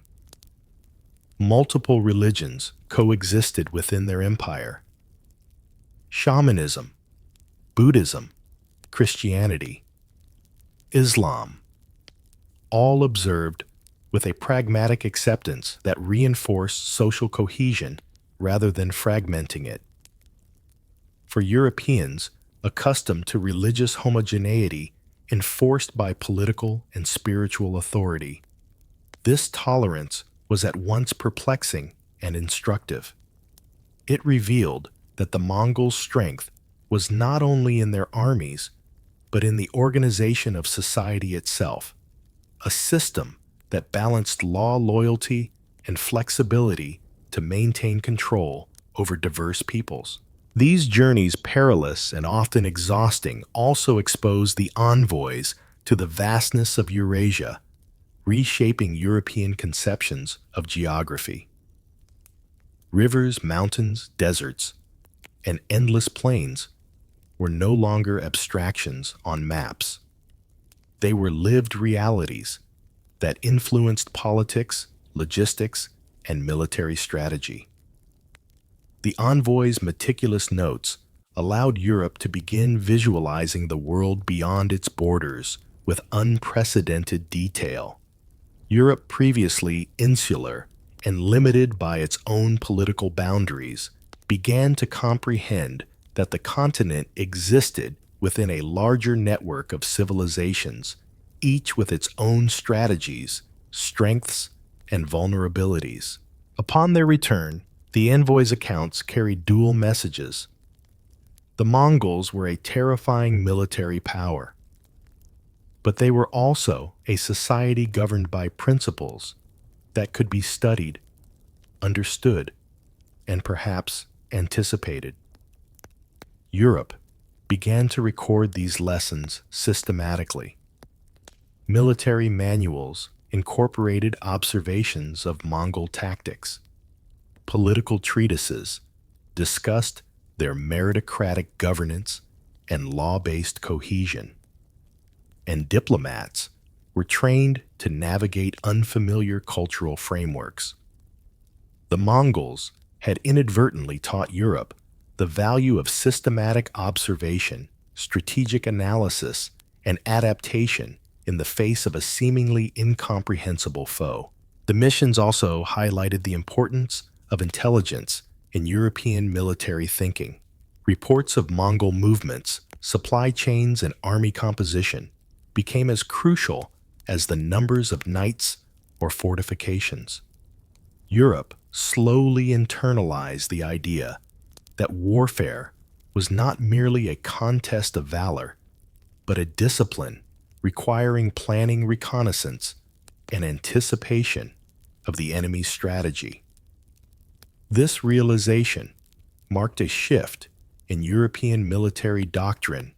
Knowledge and foresight could in some circumstances counteract even superior force. The Mongols, by demonstrating these principles on the battlefield and in administration, forced Europe to evolve intellectually and practically. At the same time, these journeys had profound social and cultural effects.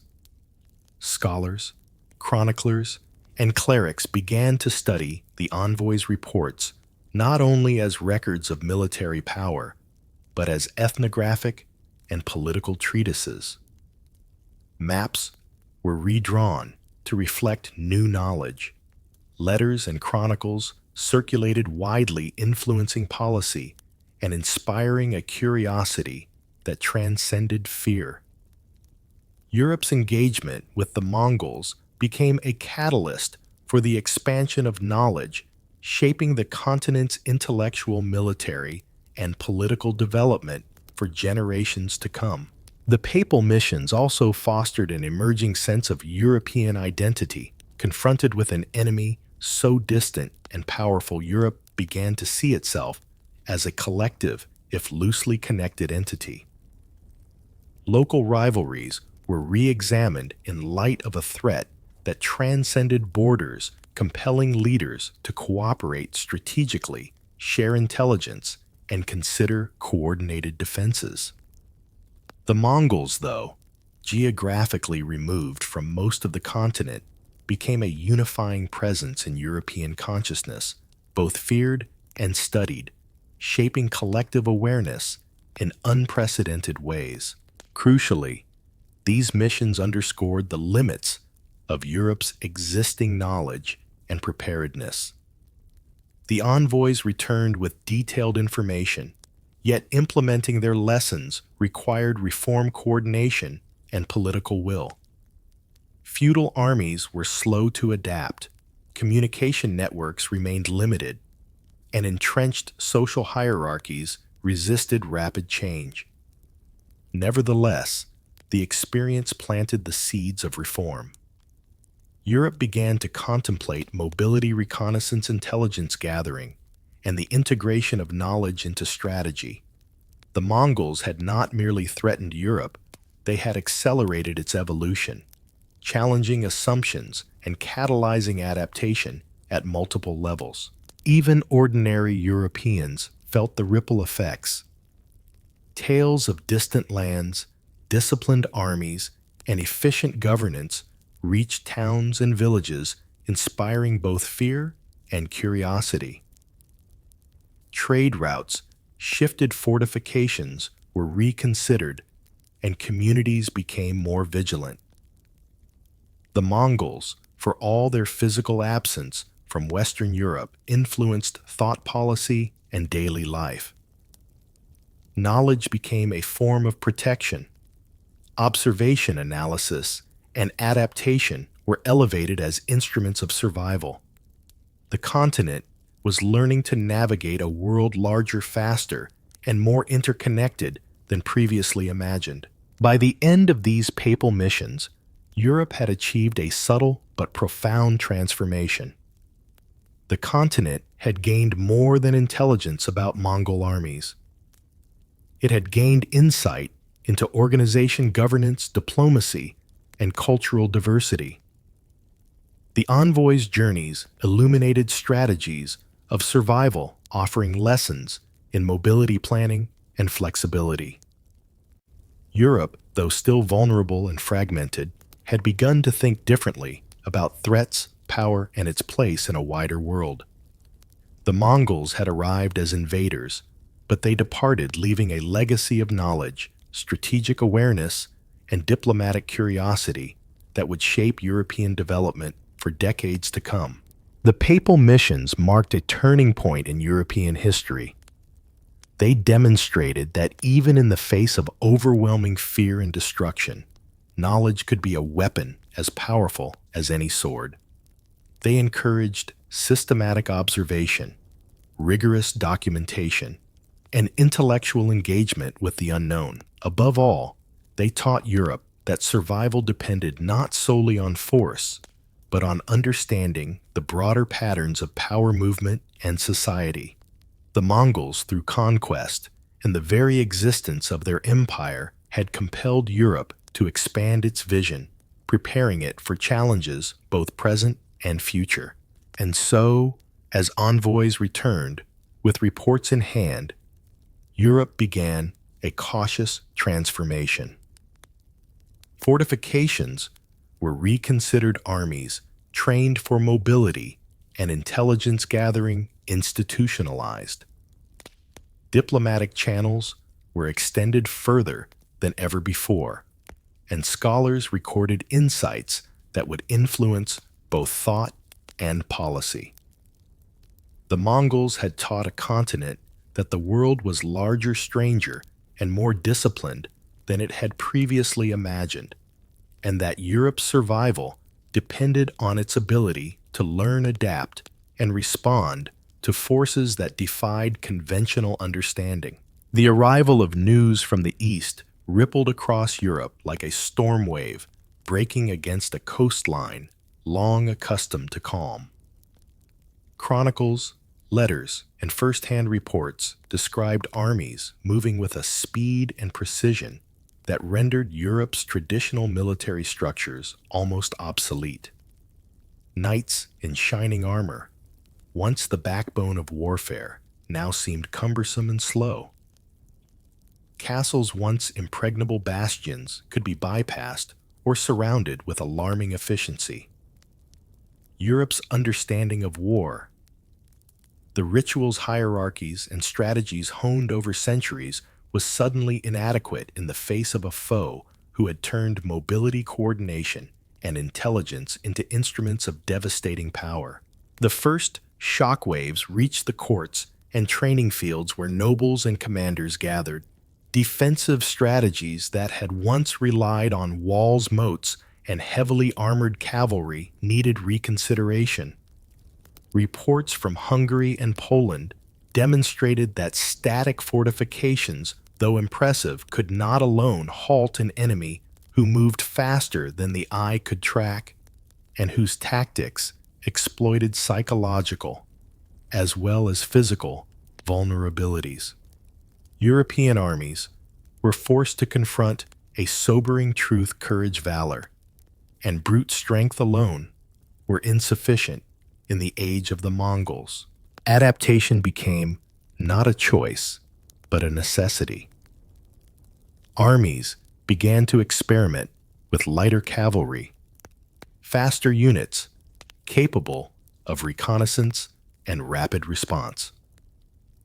Infantry formations were reconsidered with emphasis on flexibility and mobility, rather than rigid adherence to traditional feudal structures.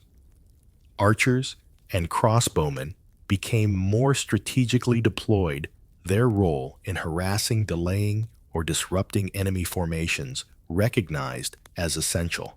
Europe's military culture, previously anchored in the symbolism of armored knights and staged charges, began its slow evolution toward a more dynamic understanding of combat. Fortification design also underwent profound scrutiny. Stone walls, towers, and gatehouses remained essential, but commanders and engineers realized that defensive structures needed to be integrated into broader strategies of surveillance, communication, and field coordination.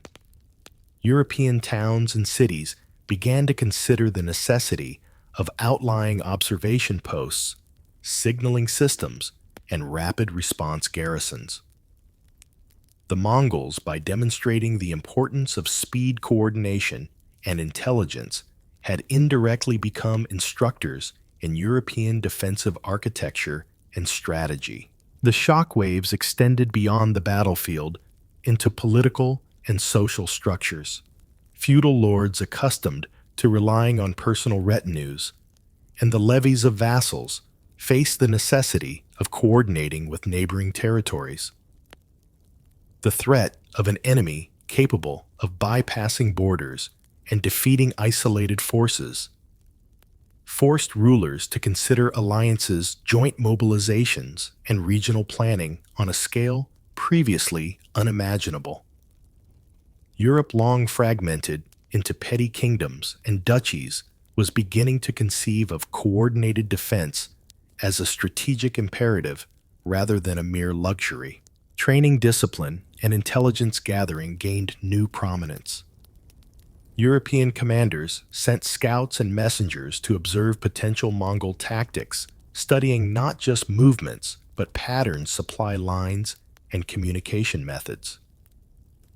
The emphasis on information, rather than sheer numbers, represented a seismic shift in military thought. Armies began to operate with a heightened awareness of reconnaissance signaling and the importance of intelligence networks. The Mongols had demonstrated that knowledge of the enemy, even distant knowledge, could determine victory or survival. Psychologically, the effect on European knights and commanders was profound. The rigid codes of honor that had governed warfare were challenged by an enemy who prized efficiency over glory. Feigned retreats, ambushes, and unpredictable maneuvers disrupted traditional expectations. Courage was still necessary, but it had to be combined with adaptability, awareness, and coordination. The very concept of battle was changing. Victory was no longer solely a matter of direct confrontation, but of strategy, foresight, and the ability to anticipate an opponent who defied conventional tactics. Weaponry, armor, and tactical deployment underwent reassessment. The effectiveness of light mobile cavalry became apparent. Heavier units required support and adaptation. Crossbows, longbows, and missile troops were recognized as vital for disrupting fast-moving enemies before they could engage heavily armored knights. Even siege engines were reconsidered not only for their destructive capacity, but for their utility in creating flexible responses to enemy movement. The Mongols, through their presence and actions, had catalyzed a reevaluation of the tools and methods of war in Western Europe. Training regimens adapted in response to the new threat. Knights practiced mounted maneuvers, emphasizing speed, endurance, and coordination, rather than only brute strength and jousting skill. Soldiers were taught to respond quickly to intelligence reports and to operate in smaller, flexible units capable of rapid redeployment. Drill discipline and coordination began to rival traditional notions of honor and individual heroism in importance. The Mongol model, small units acting cohesively within a larger strategy, became a template for thinking about modernized European armies. The shockwaves also extended to morale and leadership. Commanders needed to inspire troops, not just through appeals to faith or honor, but through practical guidance and the promise of coordinated, achievable objectives. Leadership became an exercise in both strategic insight and psychological understanding. Europe began to recognize that armies were more than collections of brave men. They were systems that required observation, adaptation, and responsive command. The Mongols had taught that discipline and coordination could amplify the effectiveness of even modest forces, while disorganization could doom even the largest contingents. Meanwhile, intellectual circles began to assimilate the broader lessons of Mongol warfare. Chronicles and treatises detailed not only the movements of armies, but also the principles underlying them: mobility, reconnaissance, communication, and adaptability. Scholars, clerics, and military theorists began to record these lessons systematically, blending observation with speculation to understand how Europe could respond to such a novel and formidable adversary. Knowledge became as valuable as any sword or spear. Understanding the enemy became inseparable from preparing to survive it. The influence of the Mongol example was not limited to immediate military tactics. It reshaped European thinking about the nature of war itself. The concept of rapid maneuver, strategic feints, and flexible responses challenged centuries of reliance on static fortifications and ritualized battlefield engagements. Europe faced with the reality of a mobile, disciplined, and intelligent enemy began to reconceptualize what it meant to fight, defend, and govern.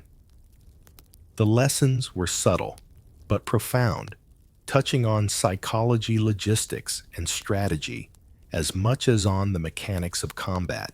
Even as armies adapted, the broader society internalized the impact. Fear, caution, and awareness spread beyond the battlefield. Communities reconsidered security measures. Towns fortified themselves not only with stone, but with intelligence networks, signaling systems, and rapid response militias. Trade routes were reevaluated. Safe passage depended on information and coordination as much as on armed escort. The Mongols, in demonstrating the power of observation and speed, indirectly reshaped the behavior of European societies on every level, from peasants to kings. By the close of this first phase of adaptation, Europe had begun to assimilate lessons that would resonate for generations. The continent's military, political, and social structures were still imperfectly equipped, but awareness, preparation, and strategic thought were emerging as vital instruments of survival. The shock waves of Mongol presence had transformed not only how armies were led, how fortifications were designed, and how battles were fought, but also how Europe conceptualized power, risk, and intelligence. The Mongols had arrived and departed, yet their influence reverberated through training grounds, courtrooms, and monasteries alike. In retrospect, the Mongol incursions marked a turning point in European warfare. They exposed vulnerabilities, demonstrated new methods of strategy and coordination, and forced a continent long anchored in tradition to rethink the fundamentals of survival and conflict. Armies learned to value speed, intelligence, and flexibility. Leaders learned to integrate observation into planning. Societies learned that preparation was as much about knowledge as it was about material resources. The shockwaves, both immediate and long-lasting, reshaped Europe's military landscape and laid the groundwork for innovations that would echo across centuries. The lessons from the East did not remain abstract. Across Europe, military leaders began to experiment, testing new formations, adjusting recruitment practices, and integrating scouts and messengers into the chain of command. Cavalry units were trained for speed and endurance, emphasizing reconnaissance and flanking maneuvers. Infantry began to operate with greater independence and coordination, capable of responding to rapidly shifting battlefield conditions. The once rigid, feudal model of warfare, heavily reliant on armored knights and hierarchical command, was being challenged by necessity, forcing Europe to adapt or risk catastrophic failure. European engineers and architects also felt the ripple effects of Mongol innovation. Castle design evolved beyond mere stone walls and moats. Strategic placement, overlapping fields of observation, and internal communication became priorities.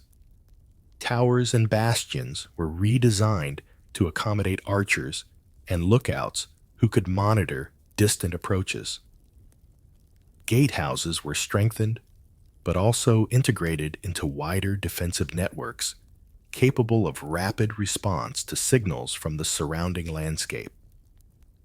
Observation and mobility hallmarks of Mongol campaigns began to influence European defensive architecture in subtle but crucial ways. The Mongols had demonstrated the value of intelligence, and Europe responded with a newfound emphasis on information gathering. Scouts, spies, and envoys were deployed not only to distant lands, but within Europe itself, tasked with monitoring neighboring forces and preparing for contingencies. Communication networks expanded.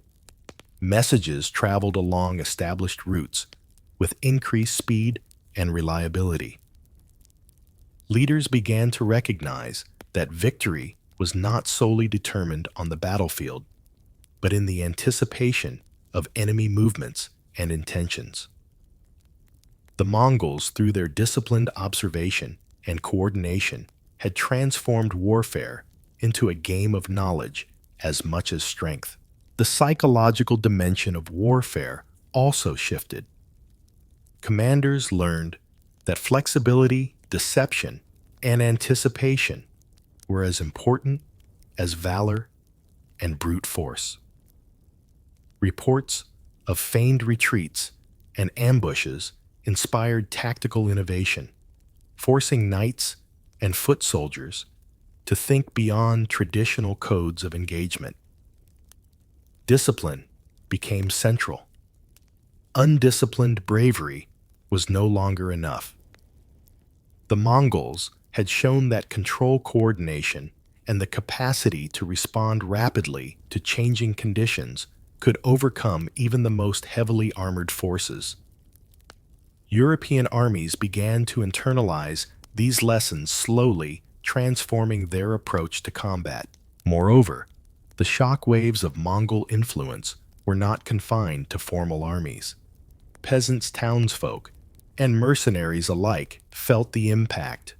Communities reinforced local militias, established signaling systems, and coordinated with neighboring settlements. Trade caravans, wary of mobile raiders, adopted scouting practices and convoy strategies. Everyday life began to reflect the awareness that survival depended on vigilance, preparation, and communication. The Mongols, in demonstrating the effectiveness of mobility and intelligence, had inadvertently reshaped European social behavior, influencing not just armies, but societies at large. Tactically, European commanders began to reconsider how they deployed their forces. Mixed units, combining cavalry, infantry, and missile troops, became more common, reflecting lessons in combined arms that the Mongols had demonstrated. Armies were trained to maneuver, rather than hold static formations, to anticipate rather than merely react. Archers and crossbowmen were deployed with strategic precision, capable of disrupting enemy formations before they could engage heavily armored knights. Even logistics, the movement of supplies, horses, and men, began to be considered a critical component of operational success.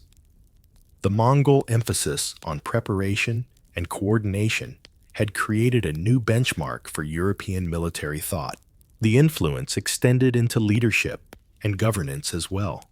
Lords and kings realized that military preparedness required centralized coordination, disciplined command structures, and investment in training and intelligence.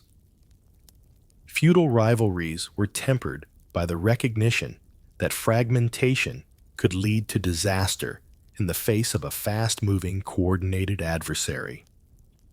Alliances, once fragile and limited to narrow interests, began to be forged with broader strategic considerations in mind. The Mongols, through their methods and success, had indirectly compelled Europe to reconsider the very organization of political and military authority. Even in scholarly circles, the shock waves resonated. Chronicles and treatises recorded not only the movements of armies, but also the principles underlying Mongol success: mobility, flexibility, coordination, and the strategic use of intelligence. Scholars debated the implications, analyzing what could be adapted to European contexts and what was unique to steppe warfare. Knowledge became a critical instrument of statecraft. Understanding the Mongols was not merely academic, but a necessity for survival. Europe was absorbing lessons that would inform military theory and practice for generations. Religion and morale were also influenced. Clergy and commanders worked together to reconcile fear with faith, discipline with courage. Soldiers were exhorted to remain vigilant, adaptable, and observant, understanding that traditional heroism alone could not guarantee victory. Fortifications, patrols, and communication networks became integrated into spiritual and social life, reinforcing the idea that survival required a blend of preparation, intelligence, and ethical leadership. The Mongols, by their example, had shifted Europe's approach to warfare into a multi-dimensional enterprise combining physical, psychological, and intellectual elements. The long-term effects of these shock waves became increasingly evident. Armies that had once relied on sheer numbers and armor now incorporated mobility and intelligence as core principles. Defensive strategies became integrated with observation and signaling systems. Commanders learned to anticipate and respond rather than merely hold ground. Social structures evolved to support these changes, from the organization of local militias to the coordination of regional defenses. The Mongols had left a lasting imprint, transforming Europe's conception of warfare from ritualized confrontation into a dynamic, multi-dimensional discipline. By the end of this period, Europe was beginning to internalize the most vital lesson of all. Adaptability was essential. The Mongols had demonstrated that rigid, slow, and hierarchical structures could be outmaneuvered, and that success depended on coordination, intelligence, and flexibility. Europe's armies, fortifications, and leadership were slowly aligning with this insight, creating the foundation for a new era of military strategy. The shockwaves from the East had reshaped not just tactics, but the very understanding of what it meant to fight, defend, and survive in a world of unpredictable threats. Ultimately, the Mongols had done more than instill fear. They had catalyzed transformation, forcing Europe to confront weaknesses, experiment with innovation, and integrate knowledge into the fabric of war and society.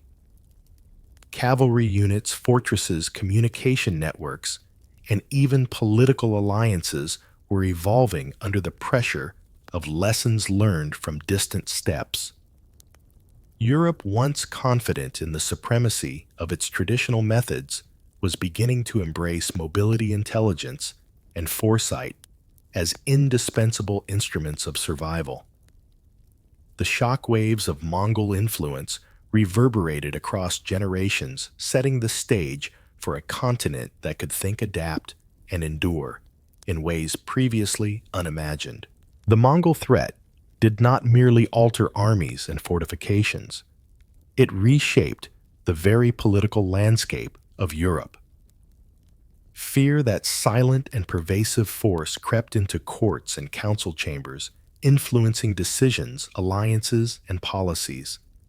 Kings and dukes, who had long operated within the comfortable confines of localized power struggles, found themselves confronting a reality that demanded both foresight and cooperation.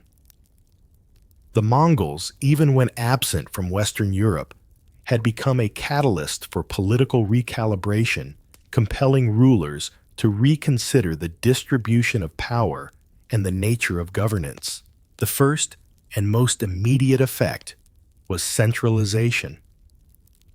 In regions previously dominated by fragmented feudal authority, rulers recognized the necessity of concentrating power. Fragmented levies, disconnected militias, and local lords' autonomous actions were insufficient to counter a mobile and disciplined adversary. Monarchs began asserting authority, more decisively consolidating command over military resources and ensuring that strategic decisions could be implemented swiftly. The Mongol example, a society where order and discipline reinforced effective command, highlighted the vulnerabilities of Europe's decentralized political structures.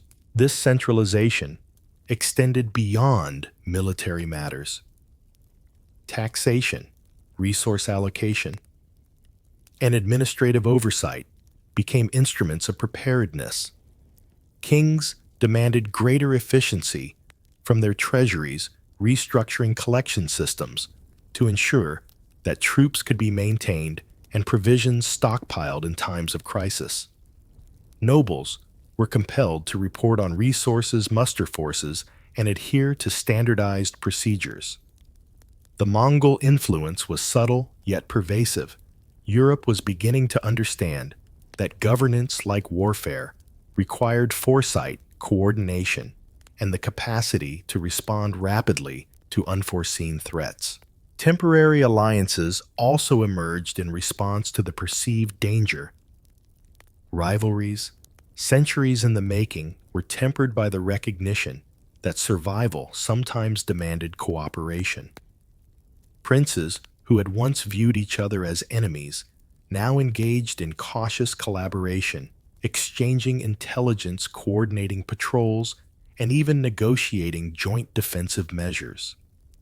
The Mongols, by existing as a shared and incomprehensible threat, became an instrument for unifying disparate powers, forcing Europe to reckon with the value of collective security over individual ambition. The papacy, too, found itself enmeshed in these political recalibrations. As the spiritual and moral authority of Christendom, the Pope wielded influence that could shape alliances, direct military responses, and facilitate communication among rulers. The Mongol threat underscored the necessity of papal coordination not only as a religious authority, but as a mediator and strategic advisor. The papacy's diplomatic initiatives, including missions to the East, intertwined with political considerations, creating a complex web in which spiritual guidance, strategic necessity, and political maneuvering converged. At the local level, lords and magistrates confronted the practical realities of governance under threat. Towns and regions established militias, coordinated defenses, and implemented signaling systems. Knowledge of distant Mongol movements, gathered from returning envoys and traders, was integrated into decision-making processes. The relationship between central authority and local autonomy shifted subtly but decisively. Coordination became more important than independence and preparedness more crucial than tradition. The Mongol presence had taught that survival depended on the ability to act collectively and strategically. European courts, previously preoccupied with succession disputes and regional rivalries, began to devote attention to strategy, intelligence, and diplomacy. Advisors, scribes, and chroniclers documented encounters, analyzing patterns of behavior, troop movements, and governance. Political strategy evolved in tandem with military adaptation. Alliances, treaties, and negotiations were informed by an understanding of mobility coordination and the potential for distant threats to disrupt localized stability. Europe was learning to think in terms of networks contingencies and the broader implications of power beyond immediate borders. The Mongol example also influenced succession and inheritance practices. Monarchs recognized that divided or weak leadership could imperil entire regions. Emphasis on clear lines of authority, trained heirs, and capable stewards became a strategic concern. Dynastic disputes, long a source of vulnerability, were reevaluated in light of the need for stability, continuity, and decisive leadership. Political structures like armies were being reshaped by the lessons of an enemy who had demonstrated that disciplined, coordinated authority could dominate vast territories. Intelligence and communication were elevated as central components of political power. Courts established networks of informants, envoys, and messengers to monitor both internal and external developments. Knowledge of troop movements, resource distribution, and potential threats became as vital as the ability to raise armies or fortify towns.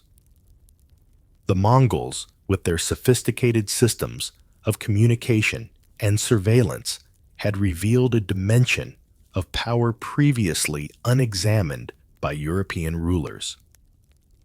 To compete in this new environment, Europe had to institutionalize observation analysis and rapid transmission of information.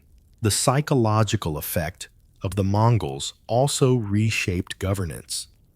Fear became a tool for discipline, urging rulers to enforce laws, maintain readiness, and prepare for contingencies. Simultaneously, the awareness of a distant but formidable adversary encouraged more measured and strategic thinking, tempering impulsive decisions driven by local rivalries.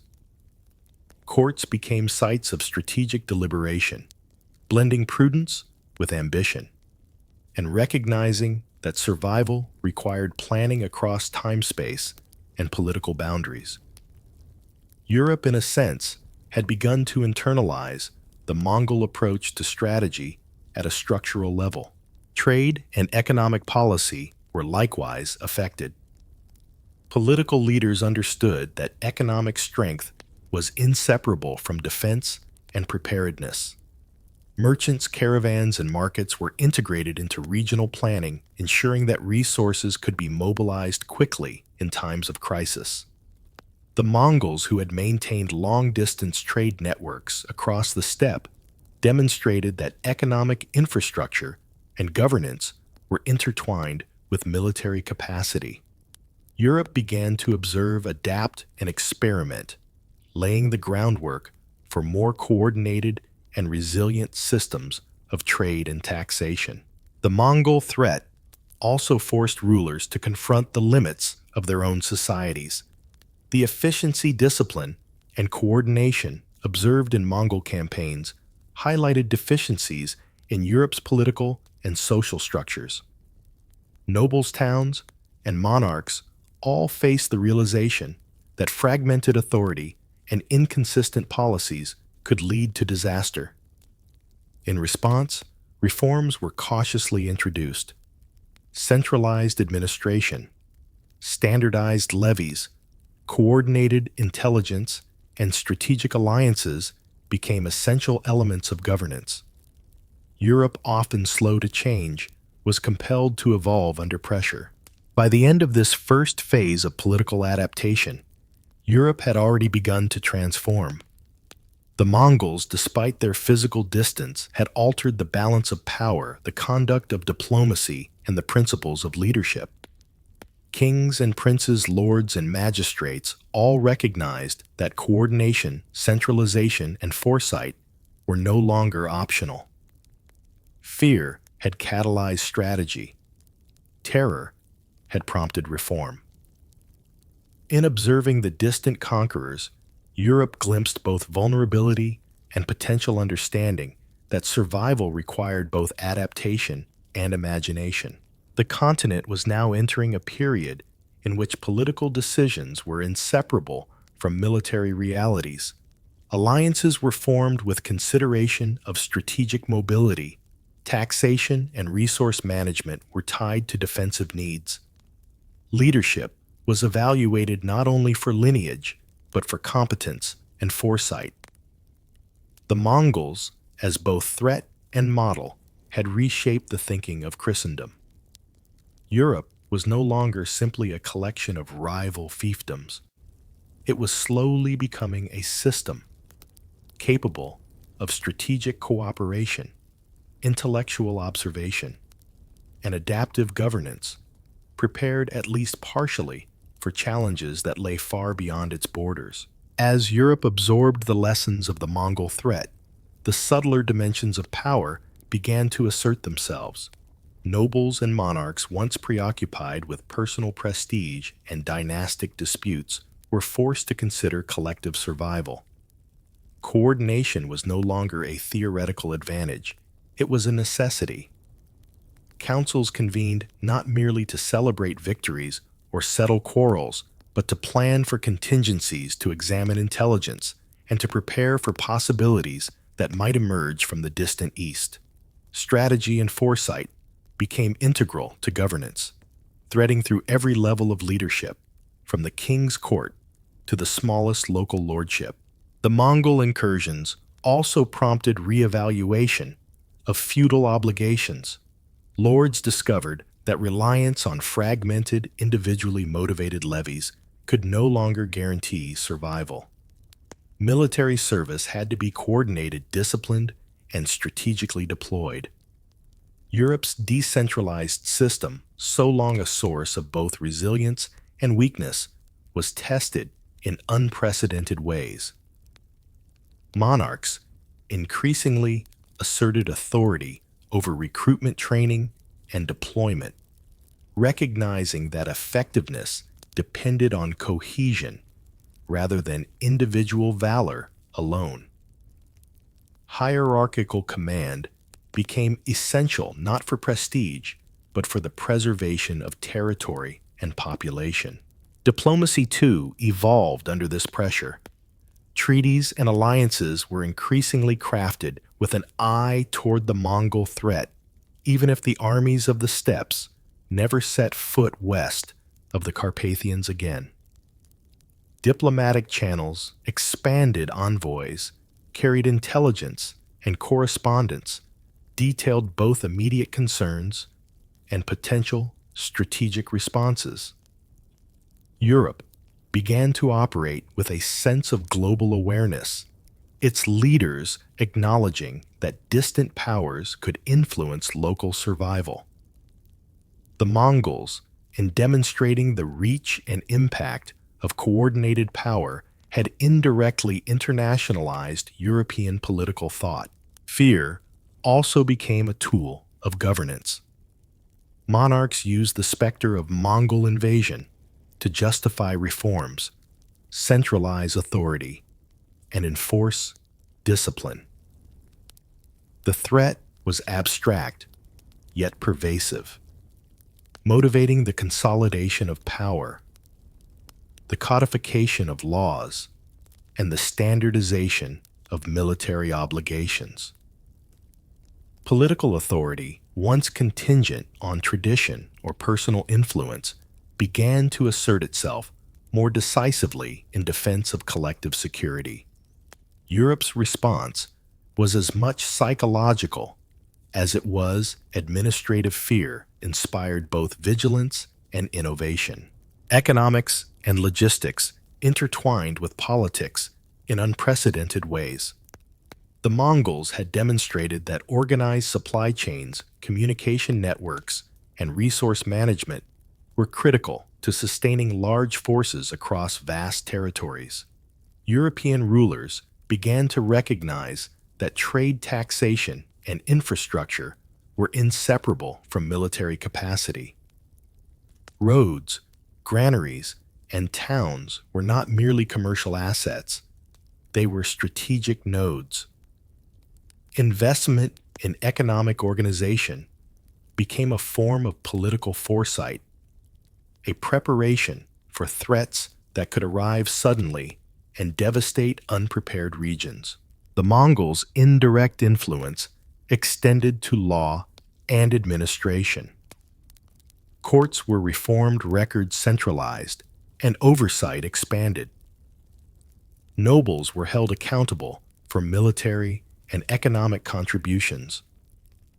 Magistrates coordinated regional defenses, and communication between local and central authorities became more structured. Europe, learning from a distant empire, began to understand that survival required a coherent system of governance, one in which information flowed reliably and decisions were enforced with authority. In this sense, the Mongols catalyzed administrative innovation across Christendom. Intellectual life mirrored these political shifts. Chroniclers, diplomats, and scholars analyzed Mongol practices, drawing lessons in strategy, logistics, and governance. Treatises examined the coordination of armies, the enforcement of law, and the management of diverse populations. Knowledge of foreign systems became a tool of statecraft, and European elites recognized the value of observation, documentation, and study. The Mongol presence had created a bridge between fear and learning, demonstrating that understanding distant powers was a prerequisite for survival and influence. The social fabric of Europe also reflected these transformations. Peasants, townsfolk, and merchants, informed by stories of distant Mongol efficiency and mobility, became more attentive to local preparedness. Communities organized militias, maintained signaling systems, and coordinated with neighboring regions. Everyday life was subtly altered as vigilance, readiness, and communication became part of the societal norm. The Mongols had indirectly reshaped behavior across all classes, embedding lessons in observation, coordination, and collective responsibility into the very rhythms of European life. Leadership, perhaps more than anything, was redefined. The qualities of foresight, adaptability, and strategic insight rose in importance alongside traditional attributes of courage and honor. Monarchs and lords were judged not solely by their ability to wage war, but by their capacity to organize, anticipate threats, and coordinate resources. The Mongols, through their disciplined and coordinated campaigns, had provided a stark illustration of the effectiveness of structured leadership. Europe began to cultivate leaders who could think systemically, managing armies, economies, and diplomacy with an integrated vision. By the close of this period, Europe had begun to internalize a profound lesson. Power was inseparable from preparation, coordination, and intelligence. The Mongols, though largely absent physically from the Western continent, had forced Christendom to reconsider its institutions, its hierarchies, and its assumptions about vulnerability and authority. Political and military systems were slowly being reshaped, informed by the realization that survival demanded foresight, discipline, and collective action. Ultimately, the legacy of this adaptation would be far-reaching. Europe emerged more centralized, more strategic, and more capable of coordinated response. Alliances became more calculated, militaries more disciplined, and governance more integrated. Fear, once a paralyzing force, was transformed into a tool for reform, prompting institutions to evolve and leaders to innovate. The Mongols, through both their actions and the awareness of their capabilities, had indelibly influenced the political architecture of Europe, leaving a blueprint for resilience and adaptation in the face of external threats. In retrospect, the political repercussions of the Mongol threat extended well beyond immediate military considerations. They touched every aspect of governance, centralization of power, coordination, of defense reform, of administration, and the cultivation of leadership. capable of strategic foresight. Europe, long divided by feudal rivalry and localized authority, began to conceive of a continent capable of collective strategy, adaptive governance, and informed diplomacy. The Mongols, by challenging assumptions and demonstrating the power of coordinated, disciplined action, had reshaped the political imagination of an entire civilization. The shadow of the Mongols stretched far beyond the battlefield, casting a long and complex influence over trade diplomacy and knowledge. While Europe had feared their approach, the Mongol Empire's unprecedented reach also created corridors of connection across the vast expanse of Eurasia. The same efficiency that allowed their armies to traverse thousands of miles in days also enabled trade caravans to move with remarkable security and speed along the Silk Road.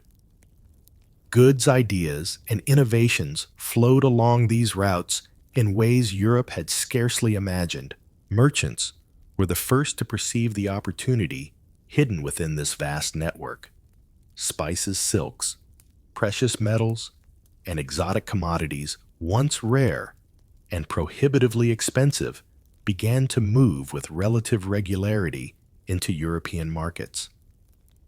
Venetian and Genoese traders, long accustomed to navigating the Mediterranean, now looked beyond familiar ports to the overland routes that threaded through the Mongol dominions. Cities like Constantinople, Venice, and Bruges became hubs where East met West, where merchants, interpreters, and travelers exchanged not only goods, but knowledge, creating the early framework for a more interconnected Europe. The Mongols themselves facilitated these exchanges with remarkable pragmatism. While Europe perceived them primarily as invaders, the empire was also an administrator of trade, enforcing laws that protected merchants and caravans, ensuring passage through previously perilous regions. Inns, markets, and way stations sprang up along trade routes, providing sustenance and safety for travelers and goods alike. It was an era in which the benefits of security and order became apparent. The very empire that had terrified Europe also made long-distance trade feasible, predictable, and lucrative. Alongside material goods traveled ideas, scientific knowledge, medical practices, technological innovations, and artistic motifs crossed borders, and deserts filtered through the networks maintained by the Mongols. Europeans began to encounter not only the products of the East, but its intellectual wealth, texts, astronomical calculations, surgical techniques, and agricultural methods. Observers noted the sophistication of these practices, gradually integrating them into European understanding. The Mongols, wittingly or not, had created a conduit through which the continent could expand its knowledge, stretching the boundaries of what was possible. The expansion of intelligence networks mirrored the flow of commerce. Envoys, merchants, and scholars returned to Europe with observations of governance, military organization, and cultural practices. These reports, often detailed and meticulous, illuminated the administrative genius of the Mongol system, the coordination of armies, the efficient collection of tribute, and the management of vast territories. Europe's leaders, absorbing these lessons, began to understand that intelligence, systematic, organized, and reliable, was as critical to survival and prosperity as armies and fortifications. This integration of knowledge into statecraft was revolutionary. European rulers realized that trade and diplomacy were intertwined with military and political strategy. The flow of goods depended on security. Security depended on knowledge. and knowledge, in turn, influenced policy and preparation. The Mongols had demonstrated that interconnected systems could amplify power, and Europe began to conceptualize its own structures with this understanding in mind. The seemingly disparate realms of commerce, warfare, and governance became intertwined, revealing the broader strategic landscape in which Europe now operated. Merchants' reports of distant lands also reshaped geographic understanding. Mountains, rivers, deserts, and steppes, once mysterious and feared, were charted with increasing accuracy. Maps were redrawn, distances measured, and routes annotated. Europe, previously insular and parochial, now began to see itself as part of a larger world, a continent whose security and prosperity depended on awareness of forces far beyond its borders. The Mongol Empire, in effect, expanded Europe's horizon, forcing the continent to reconcile fear with opportunity. The Mongol insistence on orderly conduct along trade routes also influenced European practices. Caravans were organized, checkpoints maintained, and rules enforced for merchants and travelers.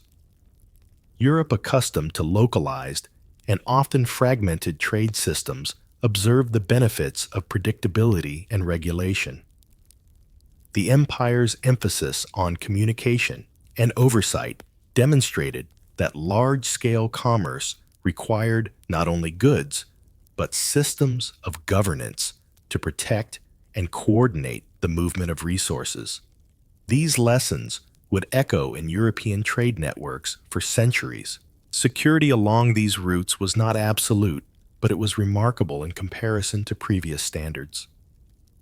Banditry, marauding, and unpredictable delays were mitigated by Mongol administration, creating a level of reliability unfamiliar to European traders. The perception of safety encouraged risk-taking innovation and investment. Merchants could plan longer journeys, finance larger ventures, and anticipate profits with greater certainty. The Mongols, through their control of the steppes, had inadvertently taught Europe that security and economic prosperity were inseparable, and that organized oversight could transform commerce into a strategic instrument. Alongside material wealth came cultural influence. Artisans, scribes, and craftsmen carried techniques and styles across borders, blending Eastern and Western motifs. Europe began to assimilate designs in textiles, ceramics, and metalwork, introducing new aesthetics into urban centers and courts. These exchanges were subtle, yet profound, altering tastes, methods, and production in ways that would gradually reshape European society. The Mongol Empire's vast connectivity acted as a conduit not only for goods, but for cultural and intellectual enrichment. Education and scholarship also benefited. Manuscripts, astronomical tables, and medical texts circulated more widely, challenging European scholars to reconsider assumptions and expand their understanding. Universities and monastic schools began to incorporate knowledge from distant lands, bridging gaps between observation and practical application. The Mongol influence was indirect, yet unmistakable. By maintaining routes of communication, they facilitated a flow of information that would stimulate learning and innovation in Europe, laying the groundwork for the intellectual expansions of later centuries. This period also fostered a new approach to diplomacy. Knowledge of trade geography and Mongol administrative practices encouraged European rulers to send envoys with greater purpose and preparation. These missions were no longer purely ceremonial. They became instruments of observation, intelligence gathering, and strategic calculation. Europe, recognizing the value of understanding distant powers, began to develop a more systematic approach to foreign relations, one that integrated commerce, diplomacy, and security into a coherent strategy. The Mongol example thus reshaped Europe in multiple dimensions: economically, politically, intellectually, and culturally. Trade networks became safer, and more extensive administrative practices were observed and adapted, and knowledge once limited to local contexts now flowed across continents. The threat of invasion was tempered by opportunity. Fear coexisted with curiosity. Europe, in engaging with the East, was not merely reacting.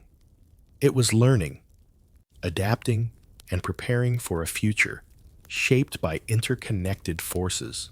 By the end of this phase, Europe had begun to emerge as a more outward-looking continent. The Mongol Empire, through its power organization and vast networks, had created a bridge across which goods, ideas, and knowledge could travel. The continent was learning that survival, prosperity, and advancement required not only courage and arms, but also intelligence, coordination, and the capacity to engage with the wider world. The legacy of this opening would extend far beyond immediate trade, shaping exploration, scholarship, and diplomacy for generations to come. The flow of commerce and knowledge from east to west reshaped Europe's perception of itself and its place in the world. Previously, the continent had regarded distant lands as mysterious, almost mythical, populated by peoples whose customs were imagined rather than understood. The Mongol Empire, through its order and reach, transformed this abstraction into something tangible. Detailed accounts of roads, cities, and markets flooded European courts, enabling rulers and merchants alike to plan journeys, anticipate opportunities, and evaluate risks. The once vast and unknowable East was becoming a space of observation, calculation, and interaction. European cities adapted quickly to these new possibilities. Venice, Genoa, Florence, and other trade centers expanded their infrastructure to accommodate larger volumes of goods and more complex transactions. Warehouses were constructed, ports modernized, and customs systems reorganized to handle imports that had once been rare curiosities. The circulation of wealth encouraged investment in banking, credit, and financial innovation, reflecting the realization that commerce could underpin political and military strategy as effectively as armies. The Mongol model of organized long-distance exchange served as a template for European adaptation, though modified to suit local conditions. Beyond material exchange, the intellectual currents flowing along these trade routes were transformative. Scholars, translators, and clerics encountered new mathematical methods, astronomical observations, and medical practices. The knowledge of the East challenged European frameworks, stimulating curiosity, debate, and experimentation. Universities, monasteries, and courts became centers for the synthesis of imported ideas with local traditions. The Mongol Empire, whether intentionally or inadvertently, had created channels through which Europe could engage with the broader world of knowledge, laying early foundations for the Renaissance and subsequent intellectual expansion. The Mongols' approach to communication and intelligence further influenced European strategy. Envoys, returning from the East, brought not only commercial intelligence, but also insights into administrative efficiency, military organization, and governance. These reports emphasized the importance of observation, record-keeping, and analysis practices that European leaders began to integrate into their own systems. Knowledge once localized and fragmented, was now a strategic asset. The empire had shown that the careful collection and application of information could amplify power, a lesson Europe absorbed gradually but persistently. Trade routes themselves became strategic arteries, their security and maintenance intertwined with diplomacy and military planning. European rulers recognized that control over roads, passes, and hubs of commerce could determine not only wealth, but also political influence. Caravans required protection, markets needed regulation, and border regions demanded coordination with neighboring powers. The Mongols, by enforcing relative safety across their domain, had demonstrated the connection between economic stability and centralized authority. European adaptations mirrored this principle, linking commerce to governance in unprecedented ways.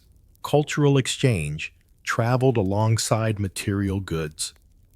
Artisans, architects, and craftsmen observed techniques, styles, and designs from distant regions. Silks inspired local textile production. Metallurgical practices influenced armaments, and decorative motifs appeared in manuscripts, ceramics, and religious art. The Mongol Empire, in facilitating long-distance travel and stable trade, enabled a fusion of aesthetics that enriched European culture. These exchanges, subtle at first, would later contribute to broader stylistic transformations, illustrating that economic integration often precedes cultural synthesis. The integration of intelligence, commerce, and governance shaped diplomacy as well. European states began to send more purposeful missions eastward, seeking alliances, information, and strategic advantage. Observers recorded political structures, taxation methods, and military organization. The Mongols had demonstrated that comprehensive knowledge of distant powers could inform local decisions, and Europe gradually adopted this principle, combining diplomacy with strategic foresight. Envoys became instruments of both commerce and intelligence, embodying a new type of statecraft that bridged continents. The Mongol example also influenced perceptions of mobility and logistics. Their ability to sustain large armies over vast distances highlighted the importance of supply chains, communication, and coordination. European military planners began to consider not only the composition of their forces, but also the mechanisms for sustaining operations across extended campaigns. Caravans and armies alike relied on meticulous planning, and leaders increasingly recognized that success depended as much on organization as on valor or numerical strength. The Mongols had inadvertently provided a template for operational efficiency that Europe would study and adapt. Psychologically, the exposure to a well-ordered, expansive empire fostered both caution and ambition. Fear of invasion persisted, yet curiosity and opportunity tempered it. Traders, scholars, and rulers learned to navigate uncertainty, weighing risk against potential gain. The Mongol presence demonstrated that distant powers could exert influence far beyond their immediate borders, and Europe began to conceptualize strategy on a continental and eventually global scale. Awareness of interconnected systems reshaped decision-making, turning speculation into informed action and preparation into policy. The opening of the East also reshaped long-term strategic thinking. Knowledge and trade became tools of influence, enabling European powers to engage in economic, cultural, and political maneuvering on a broader stage. The Mongols had inadvertently demonstrated the benefits of integrating commerce, intelligence, and administration. European leaders observed, adapted, and applied these lessons, laying the groundwork for more systematic engagement with foreign powers in the centuries to come. This was a profound shift strategy, now encompassed more than armies or diplomacy. It included economic networks, intelligence systems, and cultural understanding. By the conclusion of this phase, Europe had begun to see the East not only as a source of threat, but as a domain of opportunity. The Mongol Empire, through its organization, security, and connectivity, had transformed distant lands from myths into manageable realities. Europe's leaders, merchants, and scholars learned to navigate these networks, extracting value while preparing for potential dangers. Trade intelligence and cultural exchange became intertwined, demonstrating that survival and prosperity were inseparable from awareness, coordination, and adaptation. The impact of this opening would resonate for generations. Long-distance trade routes remained active, networks of knowledge continued to expand, and European perceptions of the wider world evolved dramatically. The Mongols, by stabilizing vast regions and enforcing communication and commerce, had indirectly catalyzed a transformation in European society from isolated and cautious communities to interconnected, observant, and strategically minded states. The continent was poised to leverage these connections in ways that would redefine politics, economy, and exploration for centuries. Even as the Mongol hordes receded from the borders of Western Europe, the memory of their lightning campaigns lingered like a shadow over the continent. Villages that had witnessed rumors of their approach, towns that had fortified against imagined attacks, and courts that had debated contingency plans all carried a collective awareness that the threat, while dormant, was far from theoretical. Europe had glimpsed a force that moved faster, struck harder, and coordinated with a precision unmatched by any local power. The Mongols had left, but the imprint of fear remained shaping policies, societies, and strategies across Christendom. Rulers, haunted by visions of sudden devastation, began to systematically reform their military structures. Cavalry units were retrained, emphasizing endurance, speed, and tactical flexibility. Knights who had once relied solely on heavy armor and valor now learned to operate in concert with infantry and missile troops, integrating reconnaissance and skirmishing into traditional charges. Armies were drilled to respond to feigned retreats, ambushes, and unexpected maneuvers, reflecting the lessons absorbed from reports of Mongol campaigns.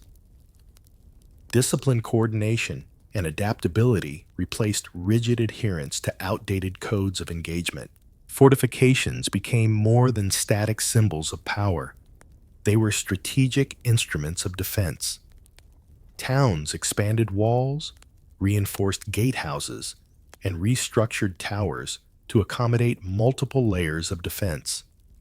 Watchtowers and signaling systems enabled rapid communication between distant posts, while inner citadels were designed to sustain prolonged sieges. Engineers experimented with concentric designs and strategic choke points, combining traditional stonework with innovative approaches inspired by intelligence gathered about Mongol siege tactics and mobility. Every wall, every battlement, every lookout became part of a comprehensive defensive network. Centralized authority was reinforced as monarchs asserted greater control over both military and civilian structures. Feudal lords were required to contribute troops according to standardized levies, ensuring predictable and coordinated responses to crises. Taxes and resources were organized to sustain these defensive and military programs. The Mongol example, a society where centralized command discipline and logistics enabled domination across vast regions, provided a template for European rulers to emulate even if adapted to the unique social and political realities of Christendom.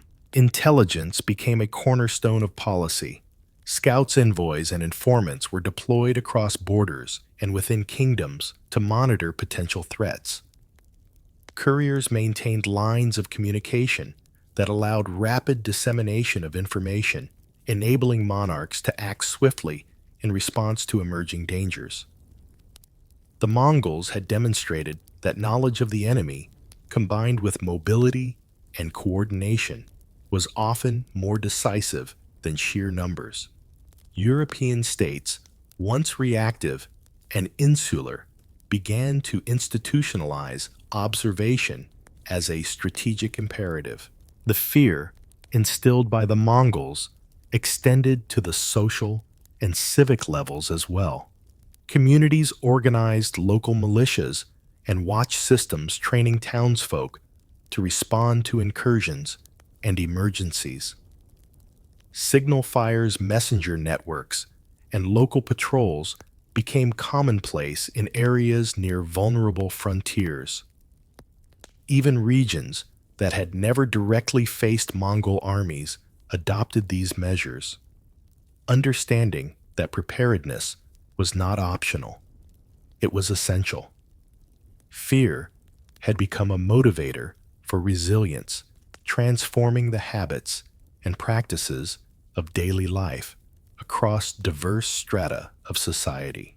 Political structures evolved in response to this persistent anxiety. Alliances were forged with strategic intent rather than through convenience or tradition alone. Regional powers coordinated defenses and shared intelligence, creating a web of interdependent security arrangements. Rivalries were occasionally set aside in the face of potential catastrophe, and monarchs increasingly recognized that survival often depended on cooperation as much as on military strength. The Mongols, by inspiring a continent-wide awareness of vulnerability, had indirectly encouraged a form of proto-collective security. Economic and logistical considerations were integrated into defensive planning. Stockpiles of food, arms, and supplies were maintained in strategic locations, ensuring that armies could be sustained over extended campaigns. Roads were repaired and fortified to facilitate rapid troop movement. Caravans and trade routes were protected as critical arteries of both commerce and military mobility. The Mongols had illustrated the importance of infrastructure in enabling sustained operations, and Europe now internalized this lesson, linking commerce, logistics, and defense in a mutually reinforcing system. Scholarly activity responded to the shadow of the Mongol threat as well. Chroniclers, historians, and military theorists analyzed reports of campaigns, tactics, and governance, seeking patterns that could inform European preparedness.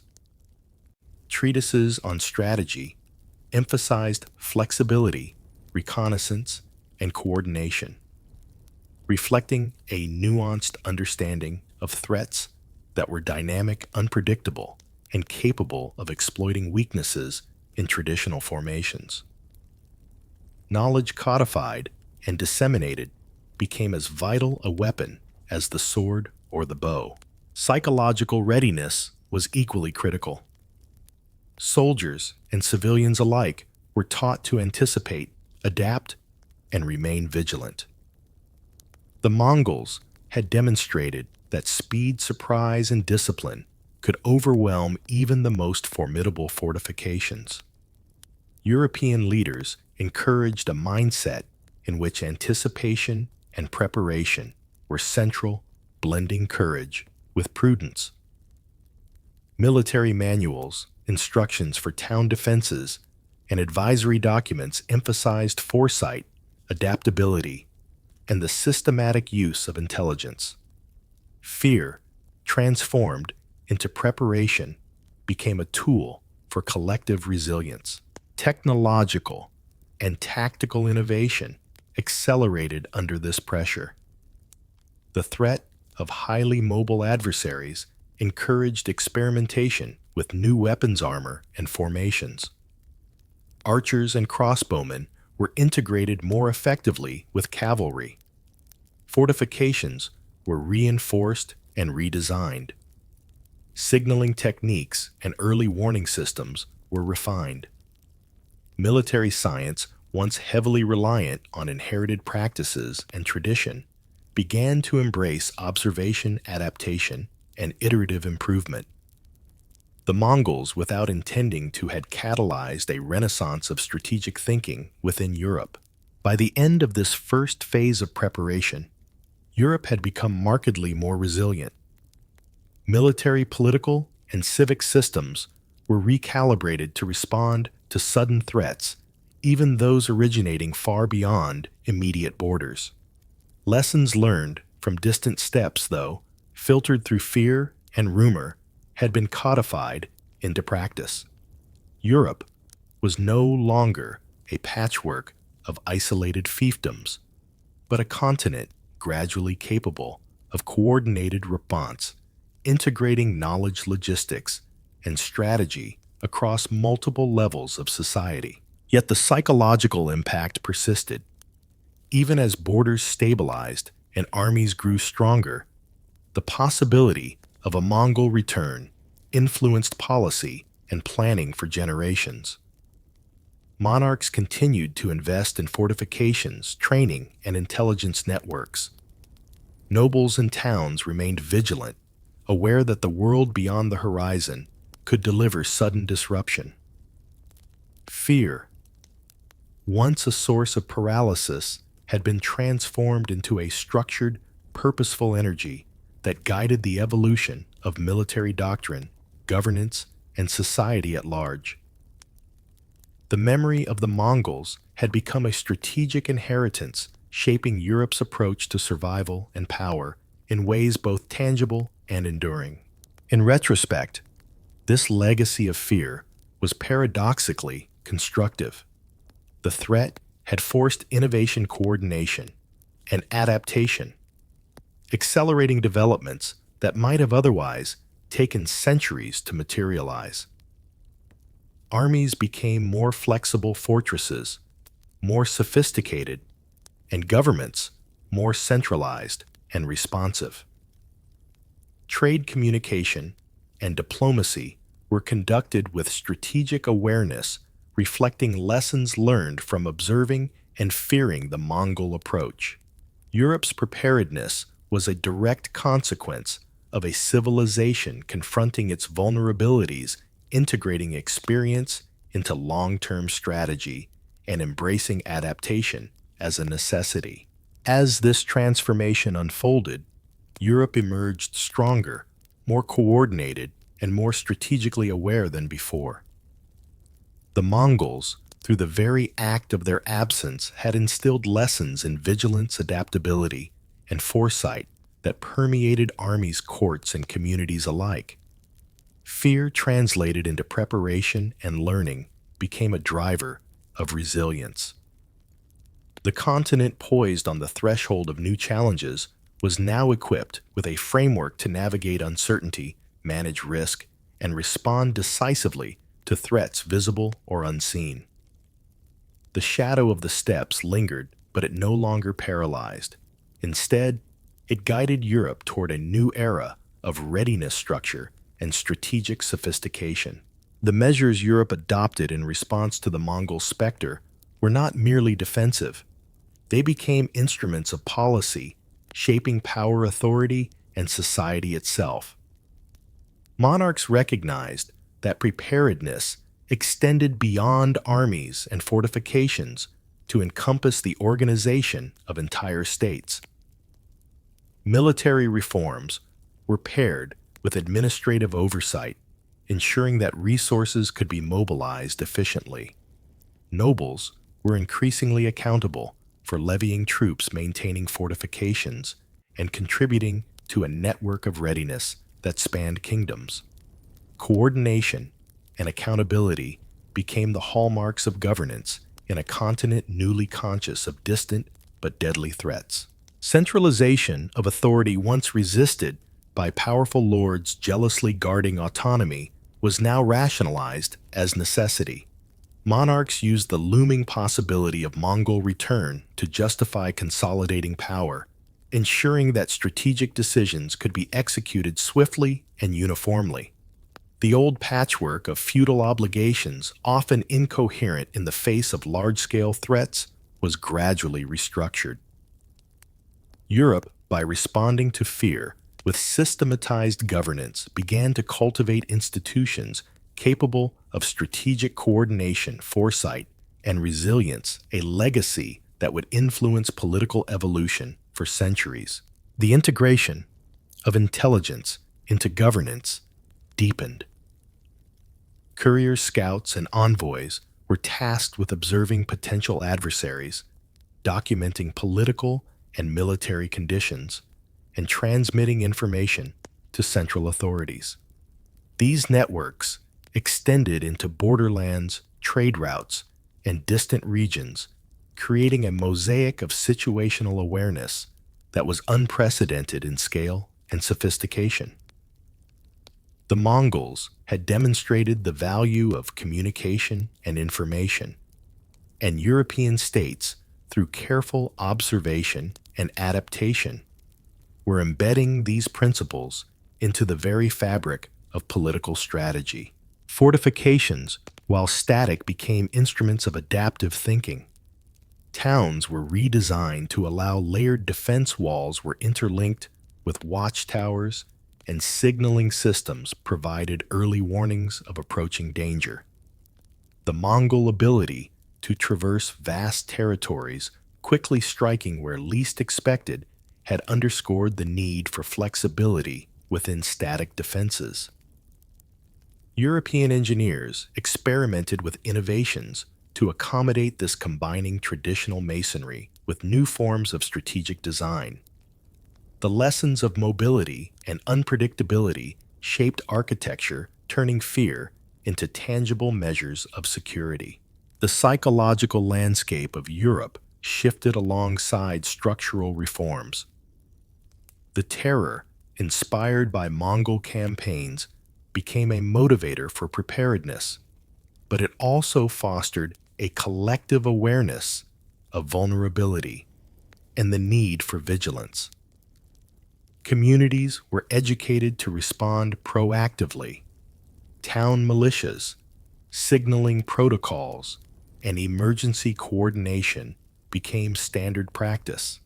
This societal adaptation reflected an understanding that survival was not solely the responsibility of kings or knights. It depended on the engagement of entire populations, ready to act in concert when crises emerged. Trade and logistics were inseparable from defense. European rulers and merchants recognized that economic vitality underpinned military readiness. Roads, bridges, and granaries were maintained not merely for commerce, but to ensure the movement and sustenance of troops. Stockpiles of supplies were strategically placed to support rapid deployment, and the integration of local economies into broader state planning became routine. The Mongol model, which linked mobility, supply, and administration, had shown Europe that preparedness required harmonization of economic and military systems. Scholarly activity and knowledge production were transformed as well. Military manuals, chronicles, and treatises documented strategies observed or inferred from reports of Mongol operations. Universities incorporated foreign knowledge into curricula, blending observation with theoretical understanding. Europe's intellectual landscape became a repository for lessons in logistics, strategy, governance, and diplomacy. Scholars and leaders alike recognized that survival in an interconnected and unpredictable world required the systematic study and application of information a legacy of fear converted into organized learning. Diplomacy, too, adapted to the shadow of the steppes. Envoys were sent with dual purposes to negotiate and to observe. Treaties were crafted with both immediate and long-term threats in mind, and alliances were evaluated for strategic reliability rather than mere convenience. Europe was learning to manage risk on a continental scale, integrating intelligence, commerce, and military capability into a coherent policy framework. The Mongols, by demonstrating the power of coordination and foresight, had unintentionally taught Europe the value of strategic diplomacy. Leadership evolved under the pressure of this pervasive fear. Rulers were judged not solely on lineage, valor, or tradition, but on their ability to anticipate threats, organize forces, and maintain cohesive authority. Competence, foresight, and strategic vision became as vital as martial prowess. The Mongol campaigns had revealed that an uncoordinated force, no matter how noble or well-armed, could be swept aside by disciplined, mobile, and intelligent opponents. Europe began to cultivate leaders capable of thinking across multiple dimensions: political, military, and economic, recognizing that survival depended on comprehensive management rather than heroic acts alone. Even distant memories of Mongol campaigns influenced policy for generations. Investment in military readiness, administrative efficiency, and strategic infrastructure continued long after the immediate threat had receded.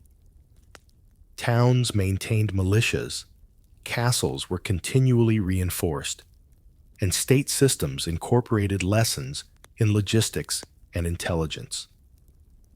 Europe, shaped by both fear and observation, was now a continent conscious of its vulnerabilities and capable of methodical, coordinated action. The shadow of the steppes had become a blueprint for strategic civilization. By the end of this phase, Europe had internalized a paradoxical lesson that fear, if structured and directed, could drive progress. The Mongols, by exemplifying mobility, discipline, and coordination, had provided a mirror through which Europe could see its deficiencies and its potential. Armies became more disciplined, fortifications more sophisticated, and governance more centralized and efficient. Trade, communication, and intelligence were integrated into strategic thinking. Europe had transformed fear into preparedness, vulnerability into strength, and observation into policy. The legacy of this transformation would echo into subsequent centuries. Military doctrine continued to emphasize flexibility and coordination. Political structures evolved towards centralization and accountability, and diplomatic strategies integrated intelligence and commerce. Europe, having internalized the lessons of distant steppes, emerged more resilient and adaptive. The Mongols, though largely absent physically from Western Europe, had left an indelible imprint, a continent now prepared in thought and structure for challenges that lay beyond its immediate horizon. The legacy of fear had become the foundation of foresight, ensuring that Christendom would never confront an unknown adversary unprepared again. The Mongol incursions, now decades behind Europe, had left a legacy that resonated far beyond the immediate fear they inspired. The continent had been profoundly reshaped. Its politics, warfare, commerce, and intellect irrevocably altered by encounters with an empire both distant and formidable. Europe had absorbed lessons of mobility, coordination, and strategic foresight, translating the terror of the steppes into mechanisms of preparedness, resilience, and ultimately progress. Yet even as peace reigned, the memory of the Mongol shadow persisted, echoing through policy architecture and the collective imagination. In the courts of kings and princes, tales of the Mongols were recounted with a mixture of awe and caution.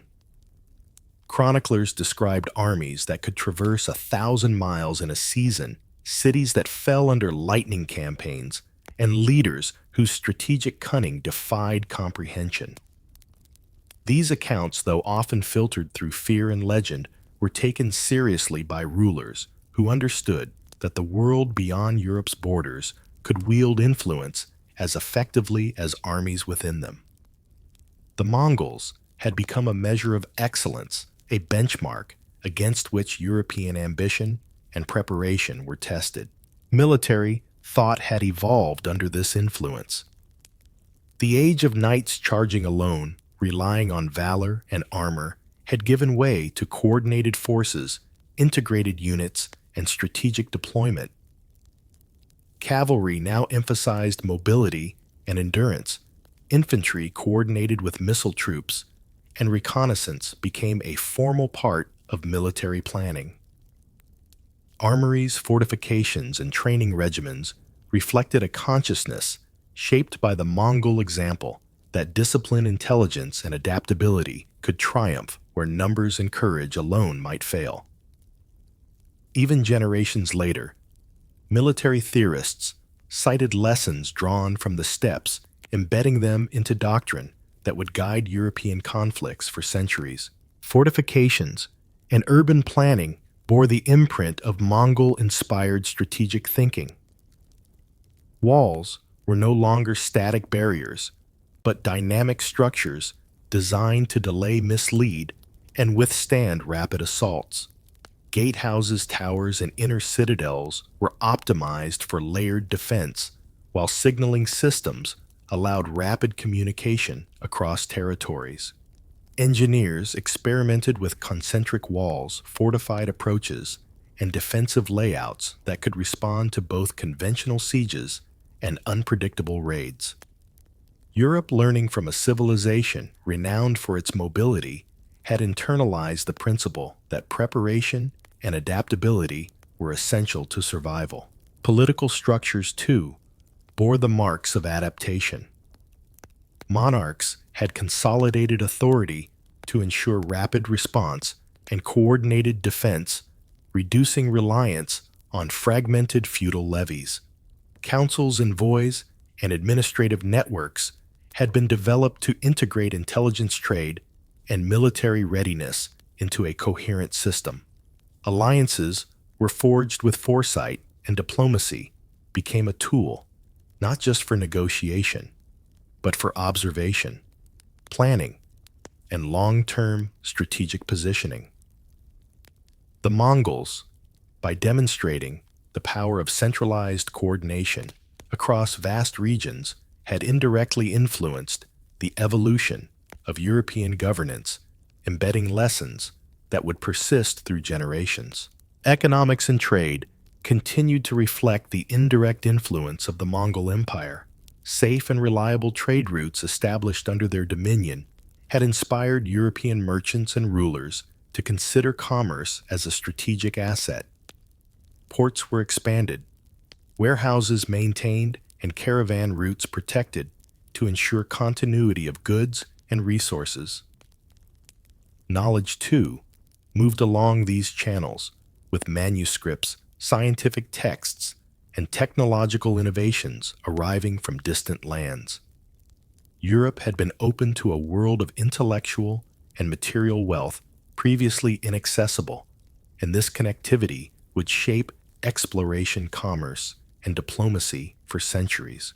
Education and scholarship thrived under these conditions. Observers, scribes, and chroniclers documented not only Mongol campaigns, but their administrative systems, legal codes, and cultural practices. Universities and courts incorporated these lessons, blending foreign insight with local traditions. Mathematics, astronomy, medicine, and engineering began to flourish with an infusion of knowledge filtered along the trade routes and envoys' reports. Europe had learned to value observation analysis and adaptation lessons encoded in the intellectual fabric of its societies, guiding progress long after the Mongols themselves had faded from memory. Even the mindset of rulers, military leaders, and citizens had transformed. Vigilance, foresight, and adaptability became essential virtues alongside courage, piety, and honor. Communities and leaders internalized a philosophy of preparedness that security depended on knowledge, organization, and the capacity to respond rapidly to threats both near and distant. Fear had been transformed into a principle of strategic civilization, shaping policies and behaviors across generations.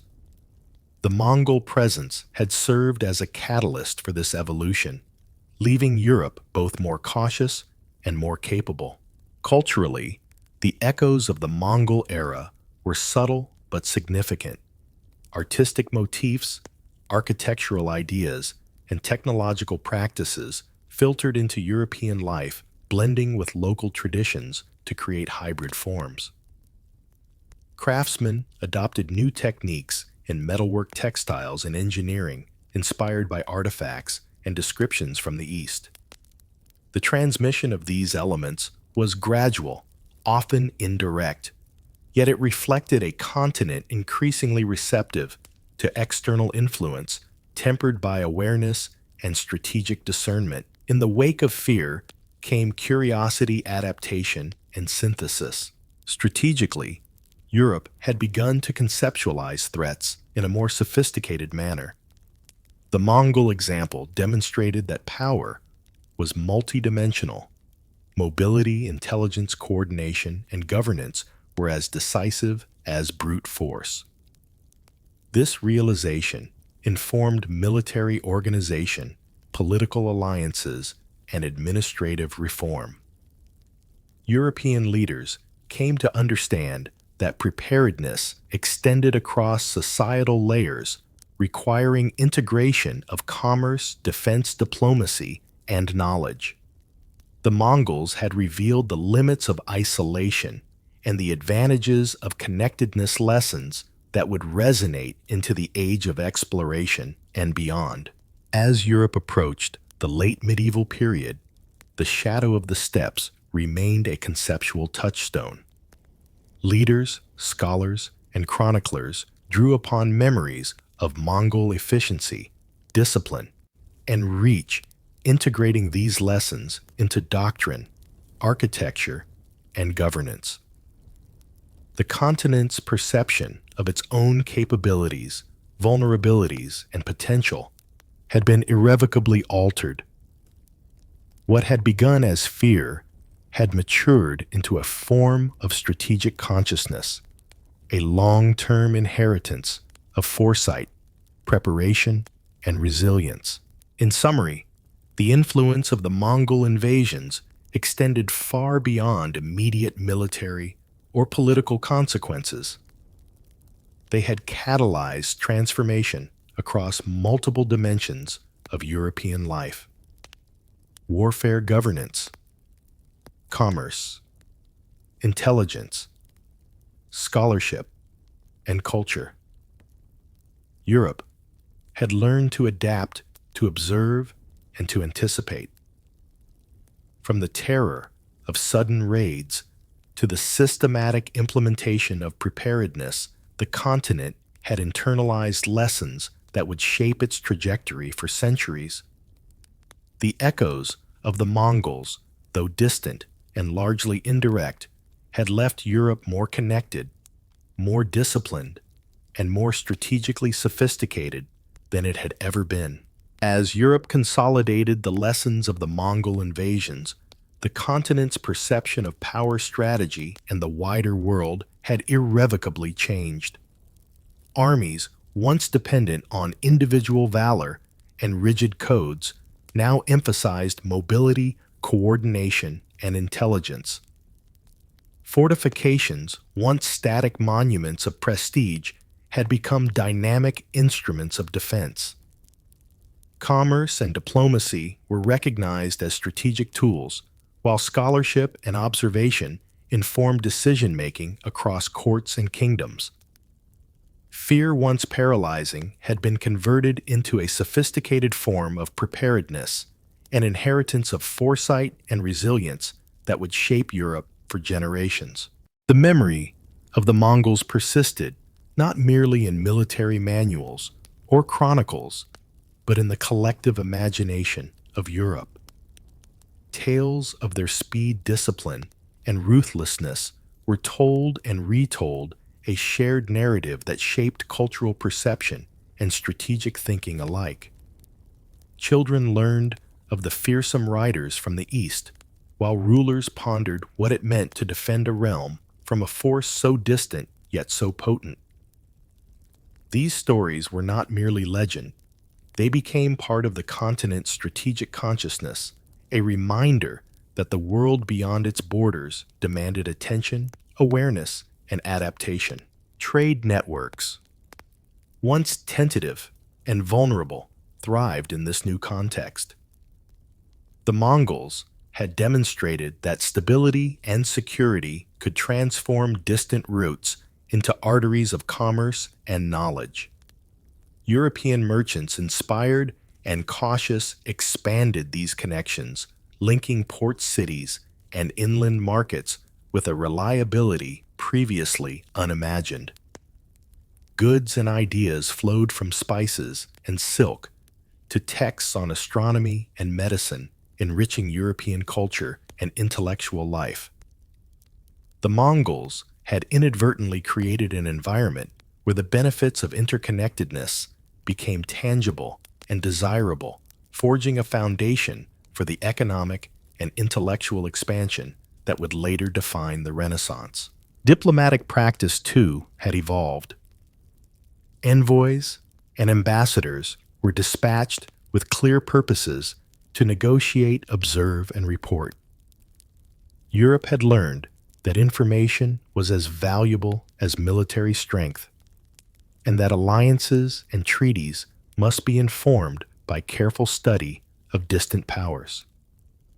The Mongols had demonstrated the strategic advantage of understanding the broader context, and European rulers now institutionalized these principles. Diplomacy became not merely a ceremonial exercise, but a calculated instrument of policy, capable of shaping outcomes even before armies were deployed. The psychological legacy of the Mongols also endured.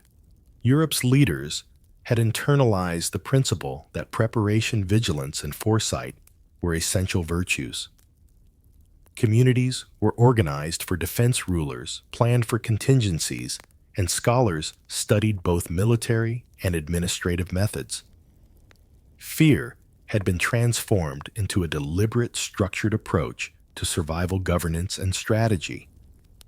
In this way, the memory of the Mongols shaped not only institutions, but attitudes, cultivating a mindset that valued foresight, coordination, and adaptability over impulsive courage.